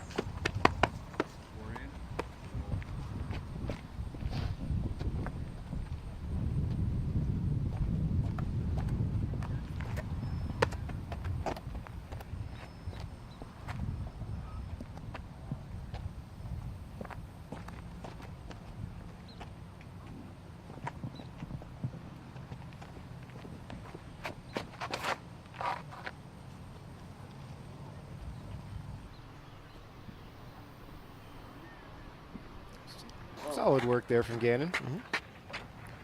Perhaps a smidgen low from Perfect. Macbeth.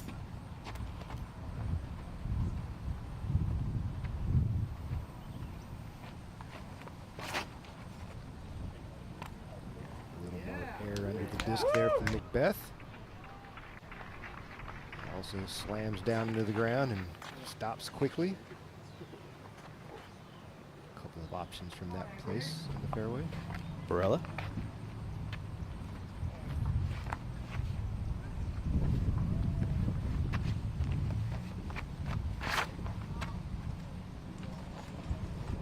AB struck the match on that one. That thing's gone. Ooh, even got the chip skip. Woo. Way out there. Yes, sir. Wow.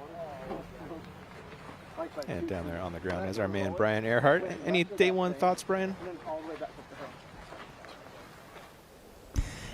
You know, for some reason on this course, I have some really rich conversations with the players, and it reminds me of one of those courses like a Winthrop Gold where you go to bed and you're kind of like dreaming of what adjustment you're going to make on that one hole. You know, dang, I missed the shot on the bridge hole. This is the adjustment I'm going to make. I'm going to throw this disc this time. Oh, if the wind does this on hole number 13, I'm going to throw my tee shot like this. I don't know really what it is, but maybe it's because the holes have not changed for quite some time that the players can really get deep into how they visualize the course. So opening day, I think, was a big success. I think the scores were very accurate to what we kind of thought they'd be.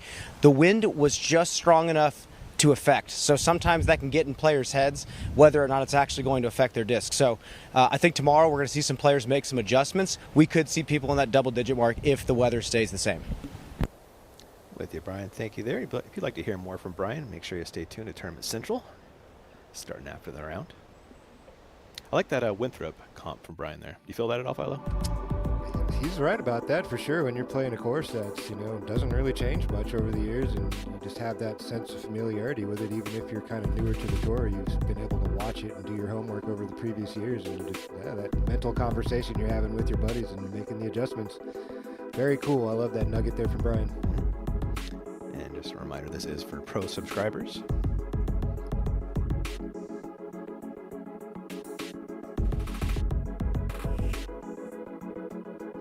If there were ever a time to upgrade something, this would be it. You want to get that pro subscription and get all the juicy nuggets.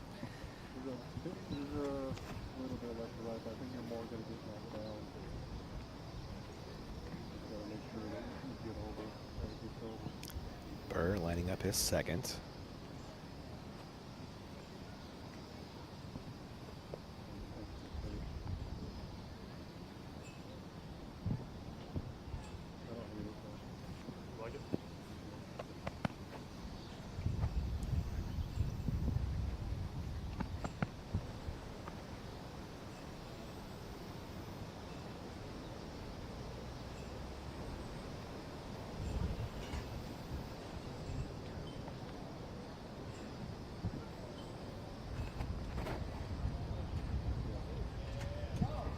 Second shot is away for Gannon Berg. Towering sidearm up into the canopy. Trickles down, retreating towards the basket. Will it fall over? It does. Inside circle one.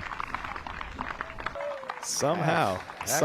Yeah, he just doesn't go away, does he? No, he's going to be likely just 2 off the lead. You're good.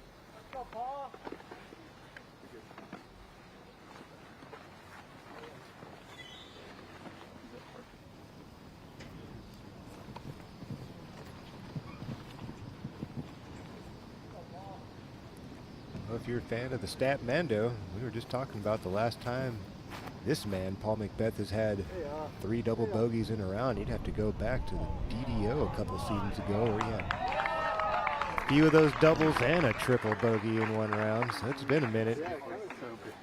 Great shot there. Should move to 3. In line with the basket, right? Yep. Yeah. Is this a relief? It's casual, yeah. So it's casual or is it relief? Like, how far do you get? It's how far do you casual. get It's back? casual. So Okay. I'm sorry. Yeah, yeah.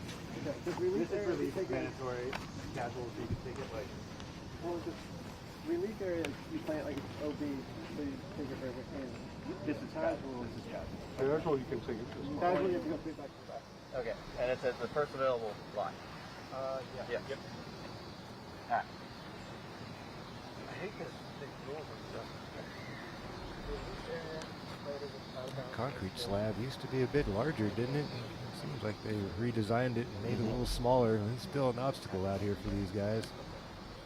You heard the discussion, casual relief. So there's a red line. You can see it there. That'll be his first available in line with the target.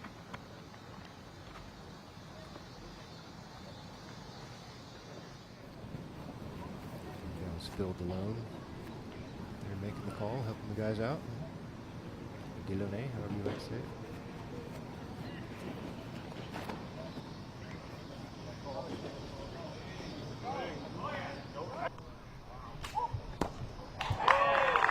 Would you look at that? Corridon's going to be one stick off the lead.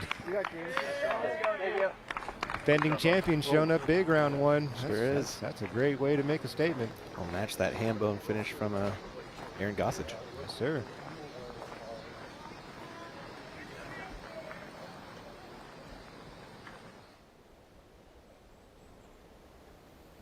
We are still walking to AB's drive, Philo. Yeah, he definitely lit that one on fire. A massive skip off those chips. Gave him another 70, 80 feet up the fairway. He's got a little 270 feet, maybe less in. Huge. Don't see this happen very often.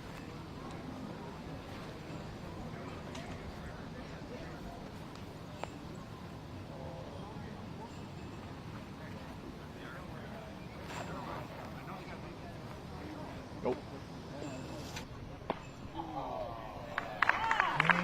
That killed a little bit of speed, but does curl up inside circle 1. That tree inside circle 1, so he's about 5 meters off.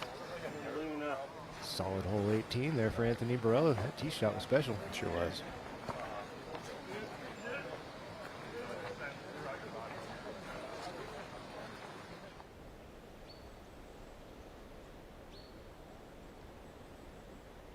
If AB can convert, that'll get him to 4 under on the afternoon. That'll bump him up into a tie for 27th with a whole host of gentlemen sitting at 4 under par. Not over.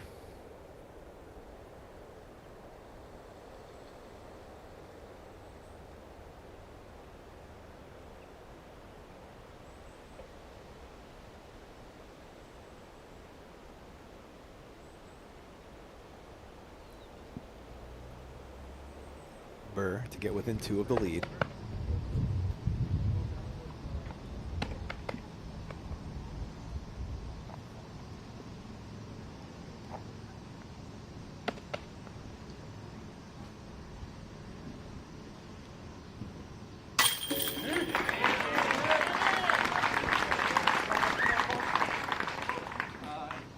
Solid afternoon's work for the world's #1 player in Gannon Burr. Yeah, just that rough stretch on 9 and 10.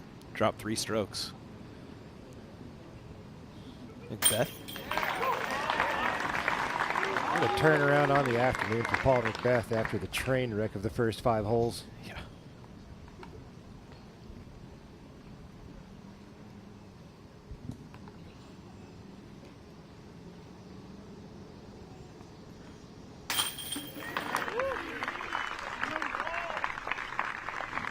Nicely done by AB, fighting his way back to 4. So his score through 7. And Cole Radallen, despite everything happening, just 1 off the lead. Man, think about all those putts he left behind. Me, man. He had some moments out there just make you scratch your head a little bit, but all in all, solid day. Way to battle through it all. Yeah. And welcome into the booth for Ian and Philo. Biggest takeaway on the day, Philo. Oof, man, it's a tight battle already. I guess we all kind of expected that would be the case out here at the Ledgestone Insurance Open. It's always been that kind of way out here. It's such a tough, tight technical course, and there's not a lot of room to separate. So if you're in the mix, you're going to be in the mix as long as you don't blow yourself up and take triple bogeys on par 3s and stuff like that. You know, you got to take care of those little details around Lake Eureka or Eureka Lake Temp course. It's going to be a shootout. I have no idea who's going to take this thing down. It's far too early to tell. We're only 1 round through 4. Yeah. So many names in the mix, and you just never know who's going to pop off. So it's going to be a fun watch all the way through. With you, man. A lot of golf left. Absolutely. Tons of golf. We're going to send it off to a quick break. On the other side, we'll have Tournament Central for your pro subscribers. We'll see you there.